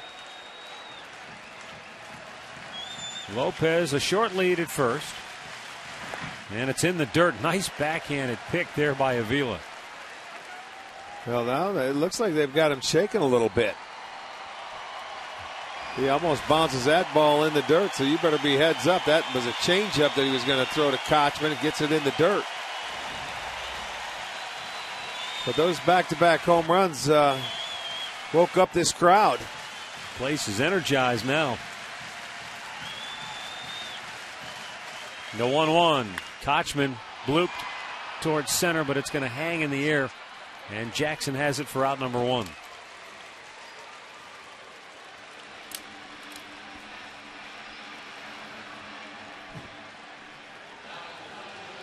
Going to bring up Shelley Duncan. He has walked and flied to left.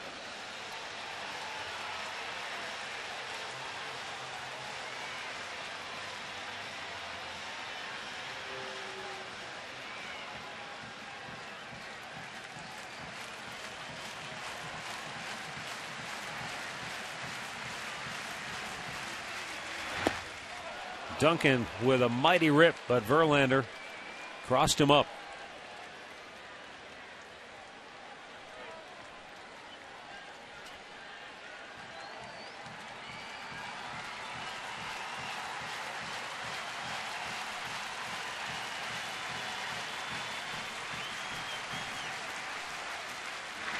Slider down and away.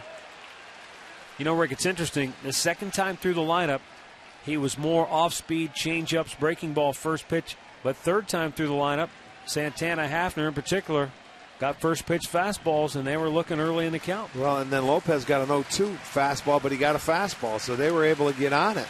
They didn't miss it. Let's put it that way. Yeah. Duncan swings hard through a slider, and it's 1-2.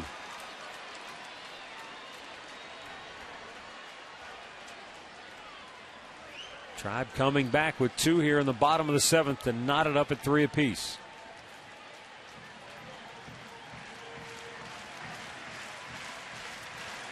Still only 1 out, but Duncan down on the count 1-2.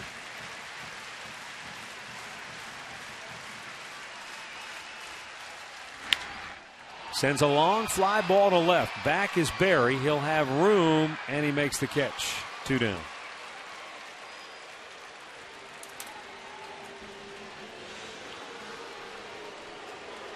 That will bring up Shin-Soo Choo, who started this game off with a double. But Verlander has come back to strike him out on each of his last 2 trips.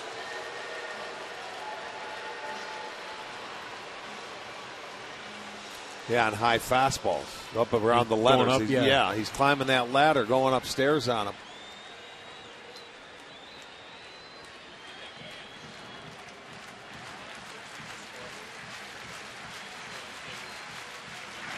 Downstairs in the dirt, ball 1.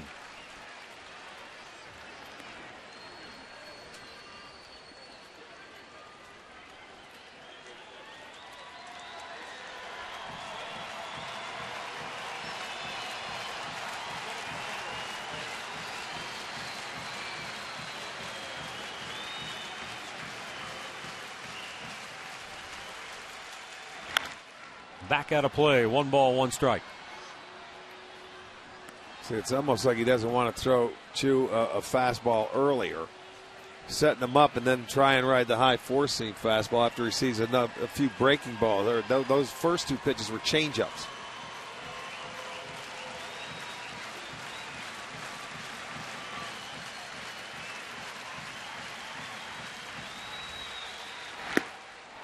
Tied him up. 95-mile-an-hour fastball, and it's 1-2. Yeah, and that was inside, too. I think he was asking Tim McClellan if it would have been a strike. It might have been. He can stay right in there or elevate it and go middle of the plate where he did last time. Tough to lay off. And a breaking ball hit to left for a base hit for Choo. Might have been a changeup, and Choo just took it to the opposite field. And there are 2 on with 2 out now for Asdrubal Cabrera. Comes back with his breaking ball and leaves it upstairs. Look at that. Choo's able to just stay on it and smack it the other way. I really thought he was coming back. He tried to throw it so hard and so good that he left it up in the zone. I thought he was coming back with another fastball. He didn't, and Choo made him pay for the hanging breaking ball. Well, now Asdrubal Cabrera looking for a big 2-out RBI hit here to try and give the Indians the lead, although Jose Lopez, the runner at second, has not run all that well. This is a rare inning against Verlander where you get 4 hits in an inning. Missed outside. You start the inning off with back-to-back home runs. They're able to add 2 more singles in that inning. That's a rarity. He doesn't give up that many hits, folks. This will be his 100th pitch of the night.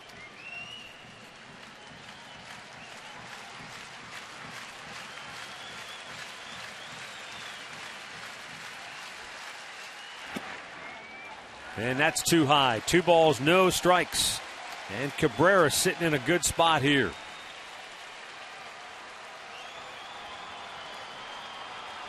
%70 strikes for Verlander. How about that?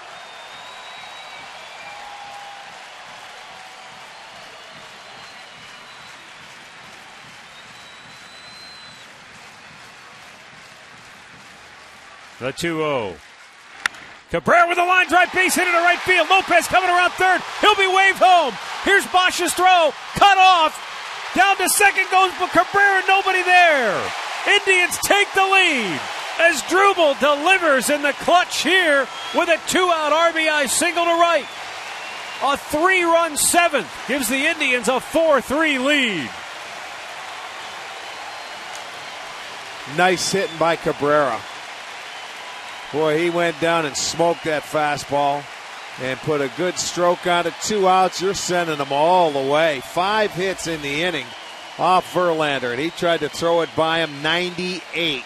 Cabrera, I tell you, he's a good low ball hitter. You see why. He smoked it to right. Bosch gets it in. Now you're going to see Fielder cut this ball, and he wanted to go to get Cabrera at second base, but guess what? No one's there. Cabrera's running right in front of him. He wanted to flip it.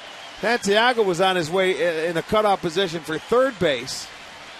And there's a big hit as the Indians take a 4-3 lead.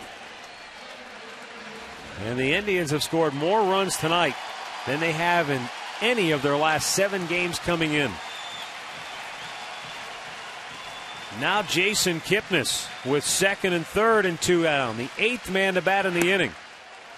And Verlander tried to throw that one through the backstop. He's reaching back for everything he's got now. Remember we said 7th, 8th inning. He tries to reach back, and it's 97, 98 to 100. He's trying to get that right here.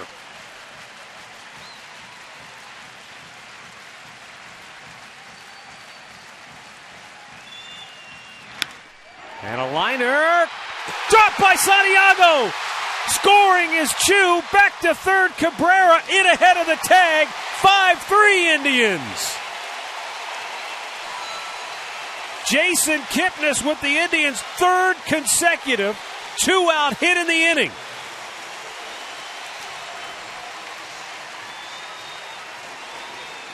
Well, I want to see if they give him a hit on this ball. We'll take a look at it. Kipnis fights it off.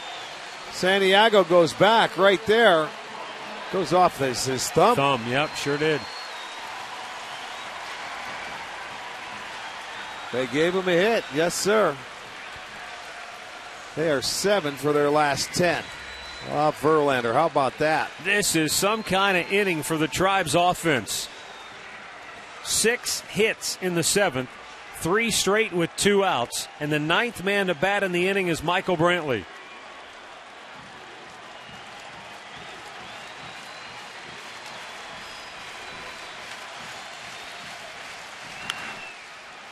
Foul back out of play.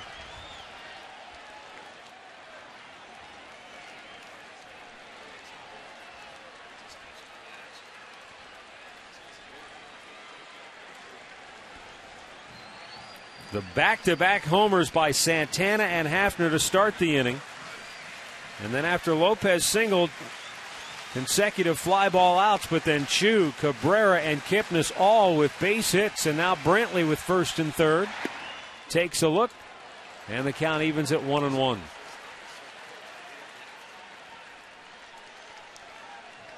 Some turn of event for the Tribe here in this inning. Couple of left-handers loosening for the Tigers. Verlander 105 pitches on the night.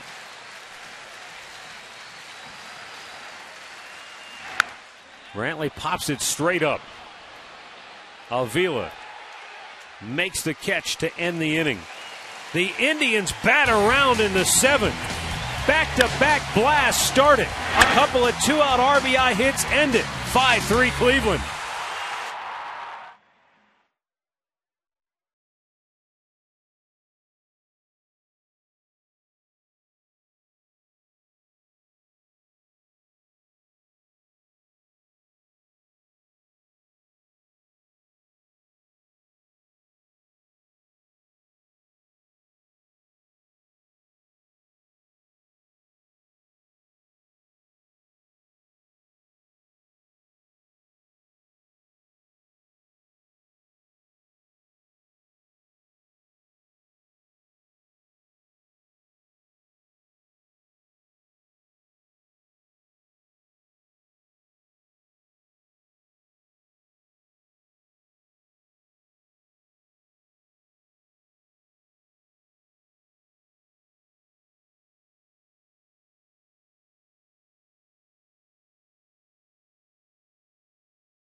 Presented by the authority of the Cleveland Indians and may not be reproduced or retransmitted in any form. And the accounts and descriptions of this game may not be disseminated without the express written consent of the Cleveland Indians.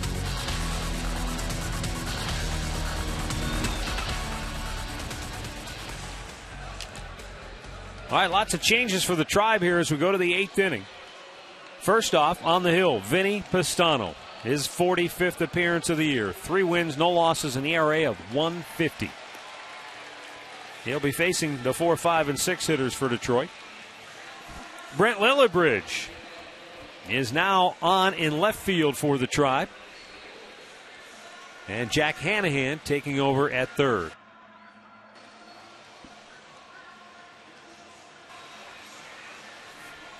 Well, this marks the Indians' debut for Brent Lillibridge. Not in left field, just acquired 2 days ago.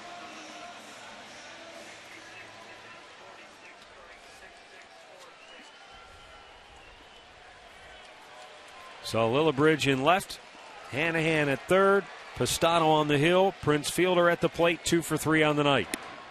And it's ball 1 inside.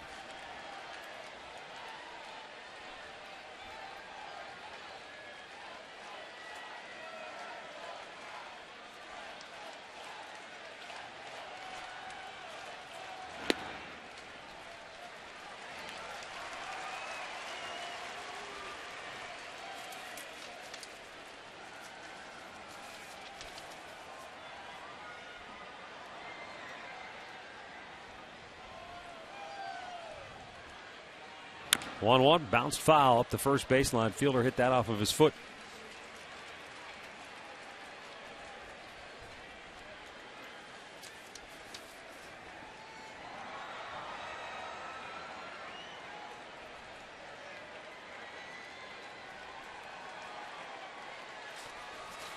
Well, this has been the combination for the Indians every time they've had the lead against the Tigers this year. Been Pistano to Perez. He's got a win and 5 holds, and Perez has 6 saves. He tried to wrap that slider around the outside corner and just missed.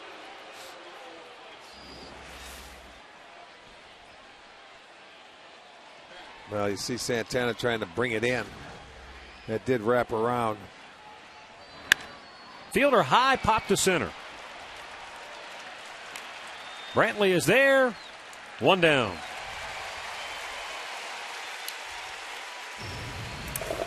It's Miller time, as promised earlier, brought to you by Miller Lite. Carlos Santana sending a pitch out of here to start the home half of the 7th, and then Hafner following. Back-to-back bombs, sparking a 4-run 7th inning for the Indians.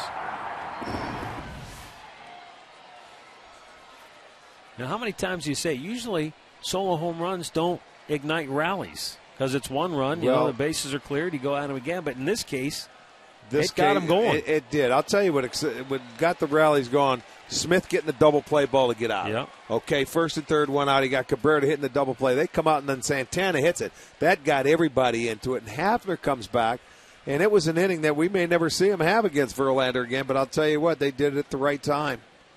It's a great job. Inside, he missed. 2-0 to Delman Young.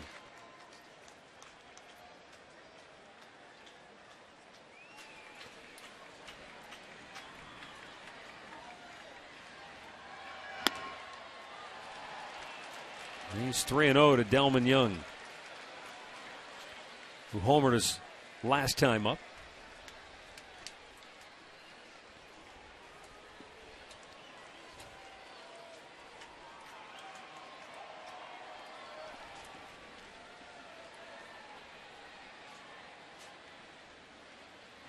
And he grooves one in there. 3 balls and a strike.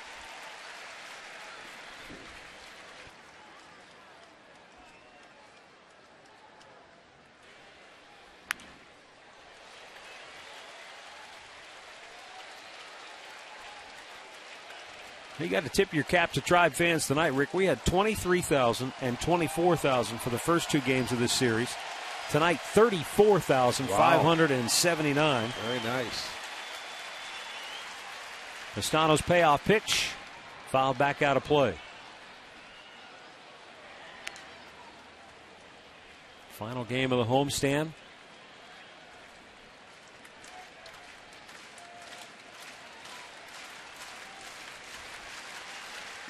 Yeah, and then it's on the road for 9 games, all in Central Division places. Minnesota, Kansas City end up in Detroit. 3-2. Delman hits it high in the air to shallow right. Chu broke back, but he's on his horse. He's there. He's got it. 2 down.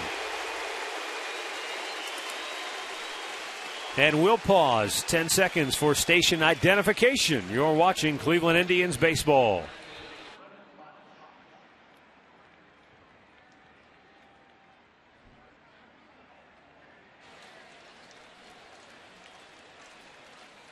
Glad to have you with us for this Channel 3 telecast of Cleveland Indians baseball tonight.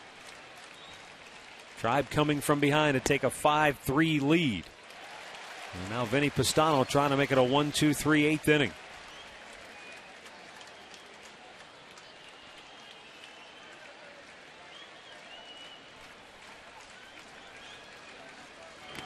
Tied him up with a good fastball.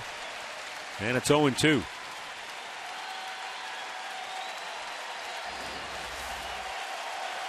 That ball looked like a little cutter inside to Bosch right there. Santana couldn't hang on. He did get a piece of it.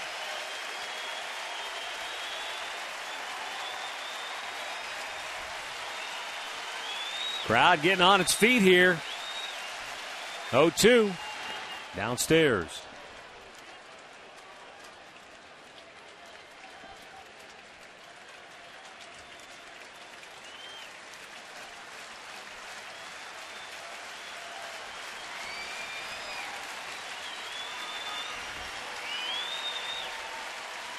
Now the 1-2 pitch. A little bit low.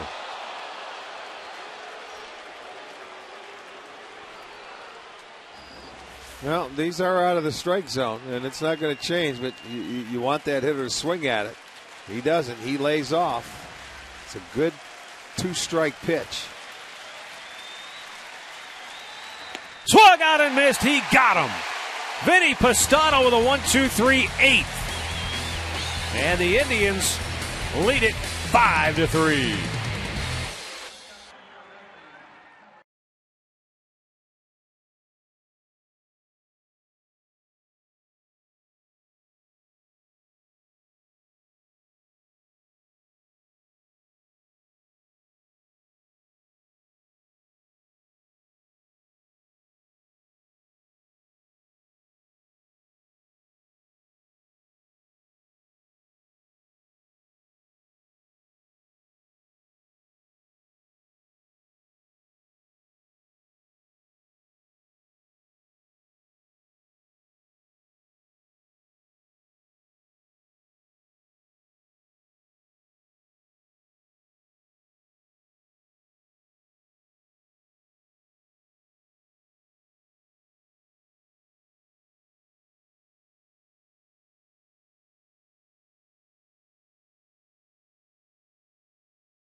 Five-3 Indians as we go to the bottom of the 8th inning. Detroit goes to their bullpen. And they'll call on Darren Downs, who signed with the Tigers in the offseason.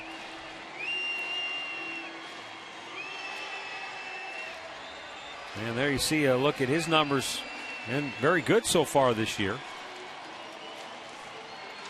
At AAA Toledo, in 25 games, he had a 2.15 ERA. He's bounced around. He's been around since the Cubs made him a 5th-round pick back in 2003. But this is his first time in the big leagues this year.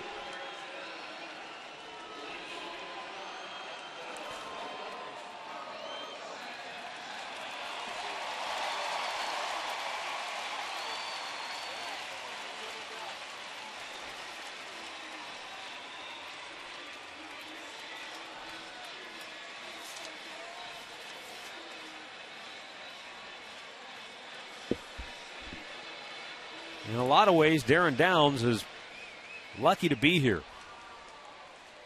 Back in 2009, he suffered a severe injury on the field. He was struck by a line drive that fractured his skull, and he was in intensive care. I mean, forget about baseball. He was fighting for his life.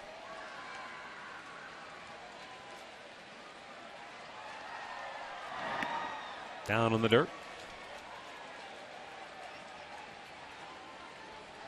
The damage paralyzed the right side of his face for a while. He was unable to speak for several days. He was in the hospital for 2.5 weeks. He said, quote, "It was a very tough recovery, to say the least." He went through post-concussion syndrome and everything that's associated with that.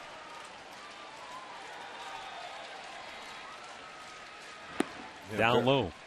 Very fortunate to be back and back on the mound and between the lines again.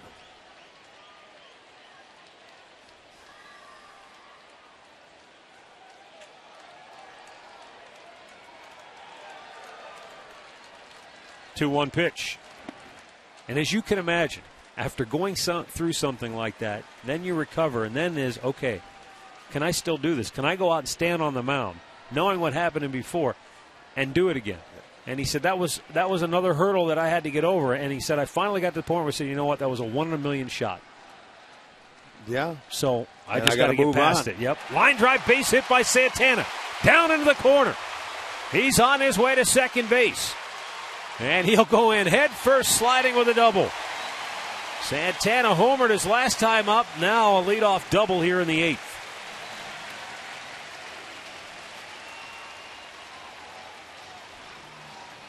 Well, he smokes that ball down into the corner as well.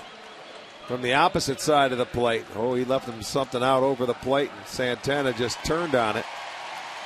Got it into the corner. It'll be his 18th double. So we'll see if the Indians can add on from here. Add on to that 5-3 lead here in the bottom half of the 8th.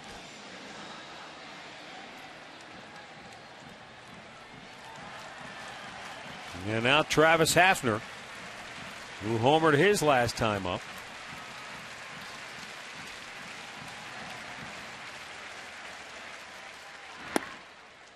And Downs delivers for a strike.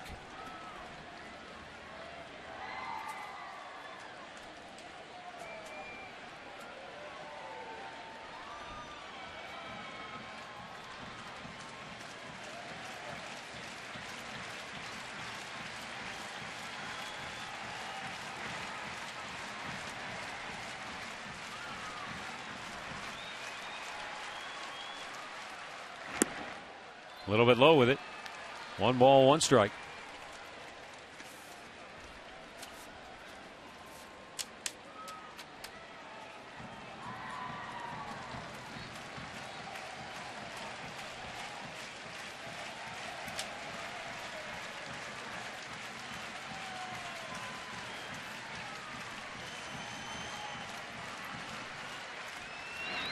Bounced it in there. 2-1 to count.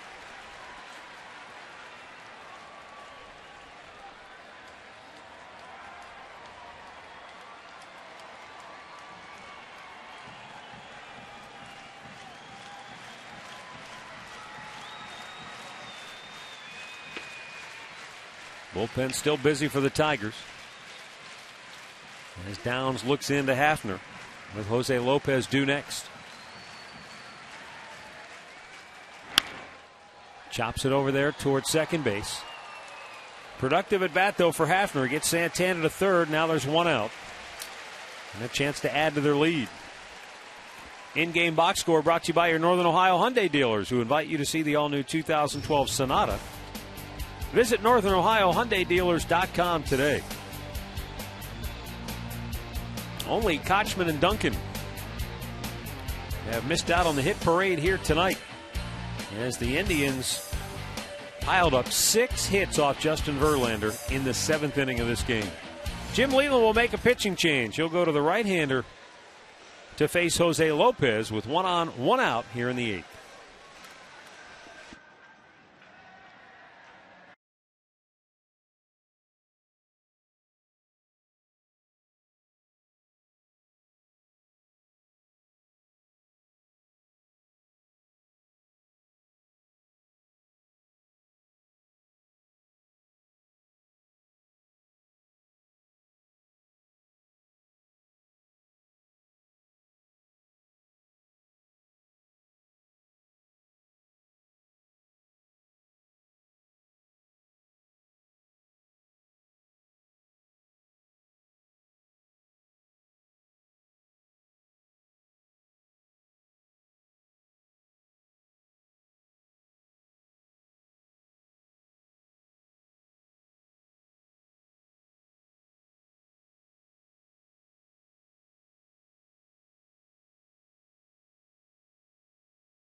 Every time the Indians homer this year, Rick and I each make a donation of $5, while Great Clips donates $50 to the Gathering Place.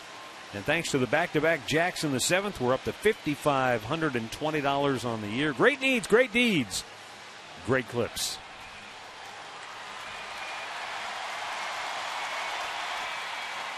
Ryan Villarreal on now for the Tigers. The Venezuelan product making his 28th appearance. And he'll be facing Brent Lillibridge in his first at-bat as an Indian. With the infield drawn in, Lillibridge takes a strike.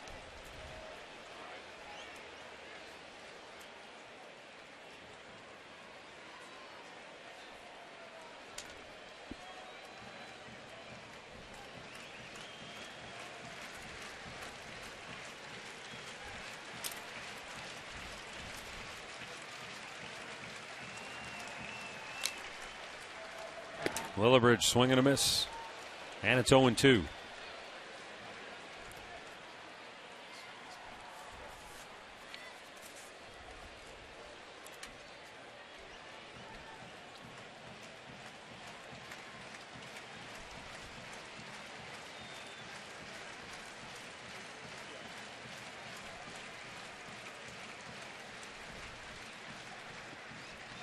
Villarreal ready with the 0-2 pitch.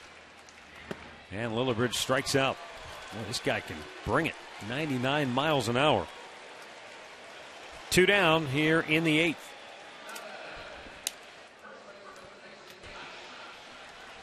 He can rush it up there is right. They have some good arms coming out of the Tiger bullpen.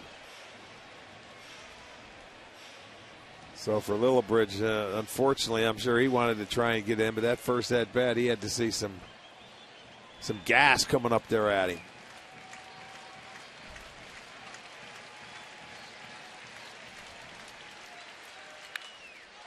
Kochman sends one to deep left. Back is Barry. Backpedaling on the track, pulls it down. We go to the 9th. 5-3 Cleveland.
Ninth inning here at Progressive Field. Indians on top 5-3, and Chris Perez will be coming on looking for his 29th save of the year.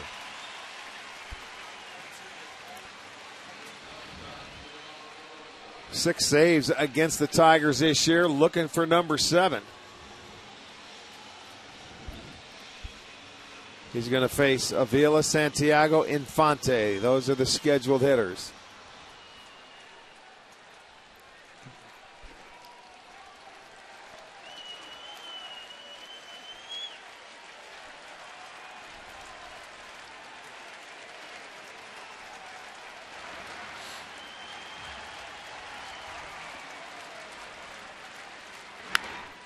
Fouled back out of play.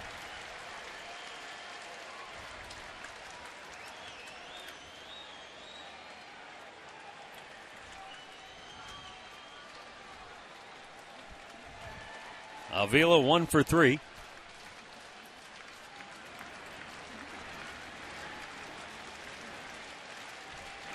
Swung out and missed, up high, 0-2.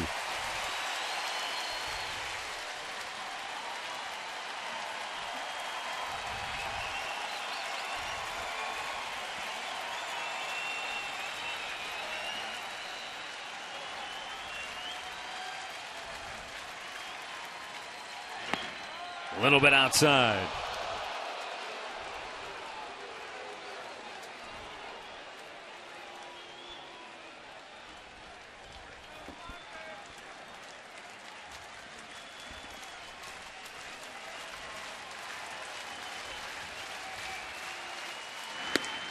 Ooh, another close one.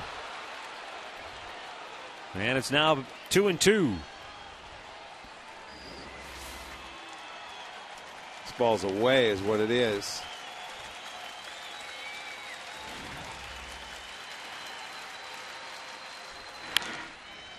Out of play by Avila. And the count stays 2-2.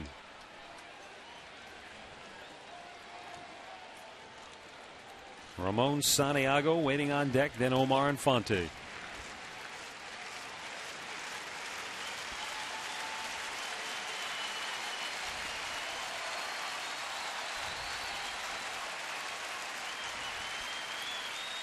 Two pitch. Right back to the screen.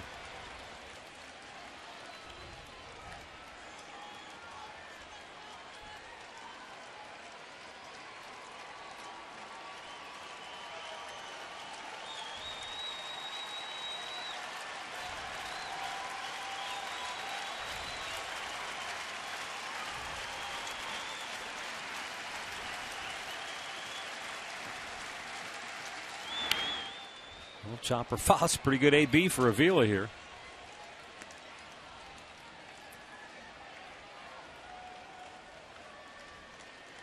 Hanging tough. The Tigers need to get a runner aboard for that tying run to come to the plate. It's already been a 7-pitch at bat.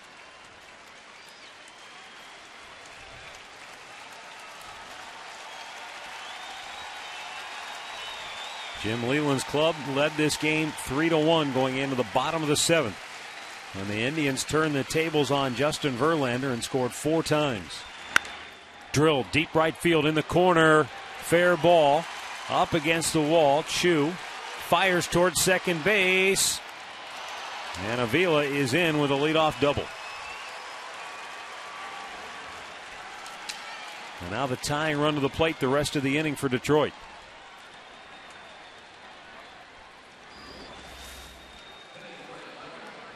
Well, good at bat. He left the slider up that time. He tried to wrap it around the outside part of the plate, but left it. It came back middle, hits it down in the corner.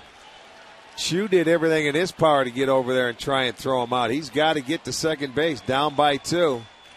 See Cabrera go out and try and get that ball. It was a little offline. Tough play for Chu. But they get the leadoff man aboard. Now that tying run comes to the plate. And no double play available when he's on second. And it's outside for ball 1. Hits are even now at 10 apiece.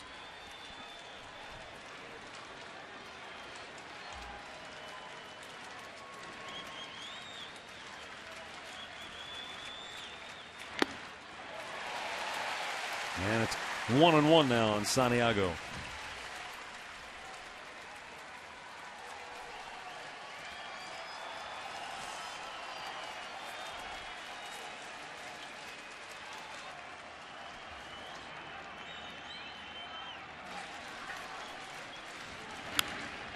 Popped him up foul, out of play. And now a 1-ball, 2-strike count.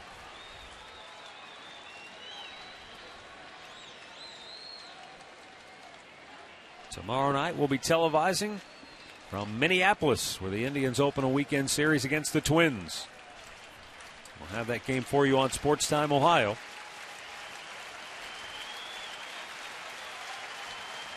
Perez ready with a 1-2. Got him. One down.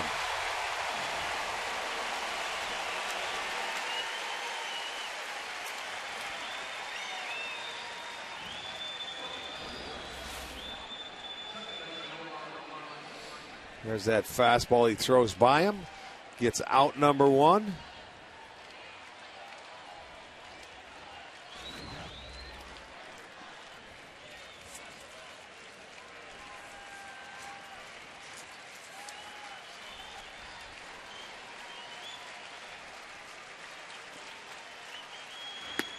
Upstairs with the heater.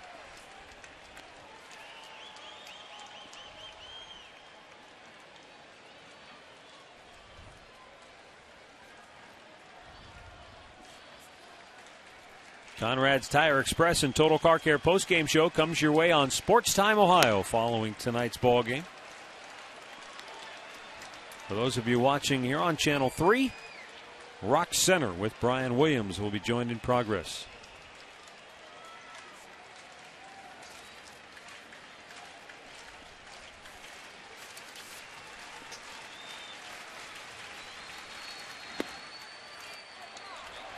Close pitch, but didn't get the call there. And now it's 3-0 on Omar Infante with Austin Jackson waiting on deck.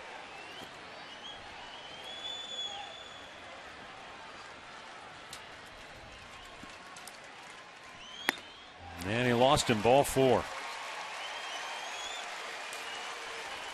So the Tigers have 2 on with 1 out, and Austin Jackson coming to the plate now.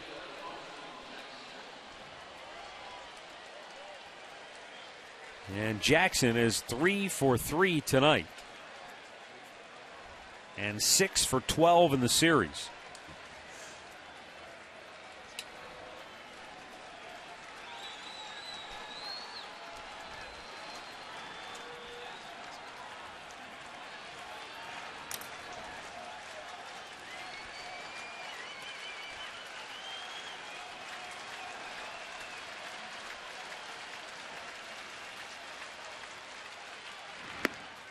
Went with the first pitch slider and missed.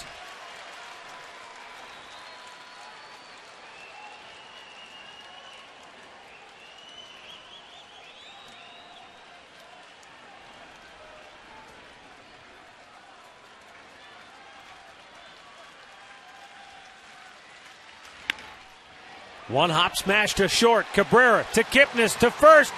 Gaiman, oh, called safe at first. Oh, man. A very close play at first base. And Jackson flying down the line. Called safe by Teddy Barrett. I don't know. Boy, awfully close. It looked like, routine. There it is. Taylor made double play. Kipnis on the throw. Oh, he's out. Boy, oh boy, oh boy. This may be a different angle. Wow. Oh, that's as close to a tie as you're ever going to come. That's right. I mean, that's bang, bang. We thought he had it. He's saying what? He can't believe it. He's got to get his composure back now and get one more out. Good hustle, but boy, it was awfully close. Any way you look at it. 2 down now. Quentin Berry looks at a ball outside. And you're right, that's a key for Perez. He pumped the fist. The game was over in his mind, so he's got to regroup quickly. Yeah, you got to refocus because you want to end it right here. Miguel Cabrera on deck. Berry fouls it back 1-1.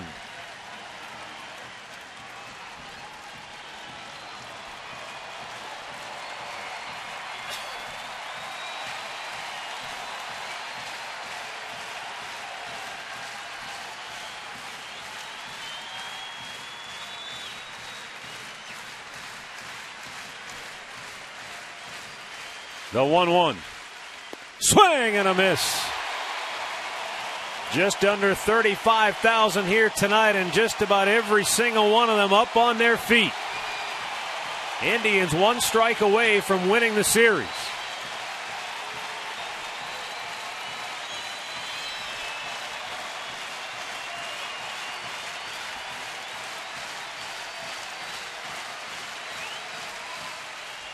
Throws to first, but nothing there.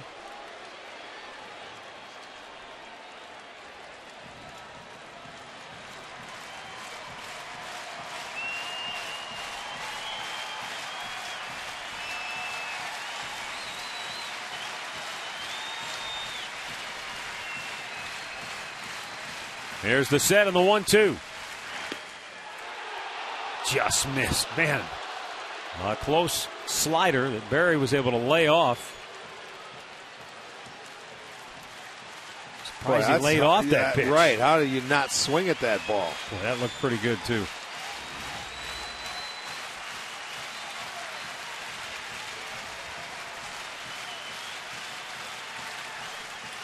Swing. Did he go? He did. They appeal. He's gone. Runge punches him out, and the game is over.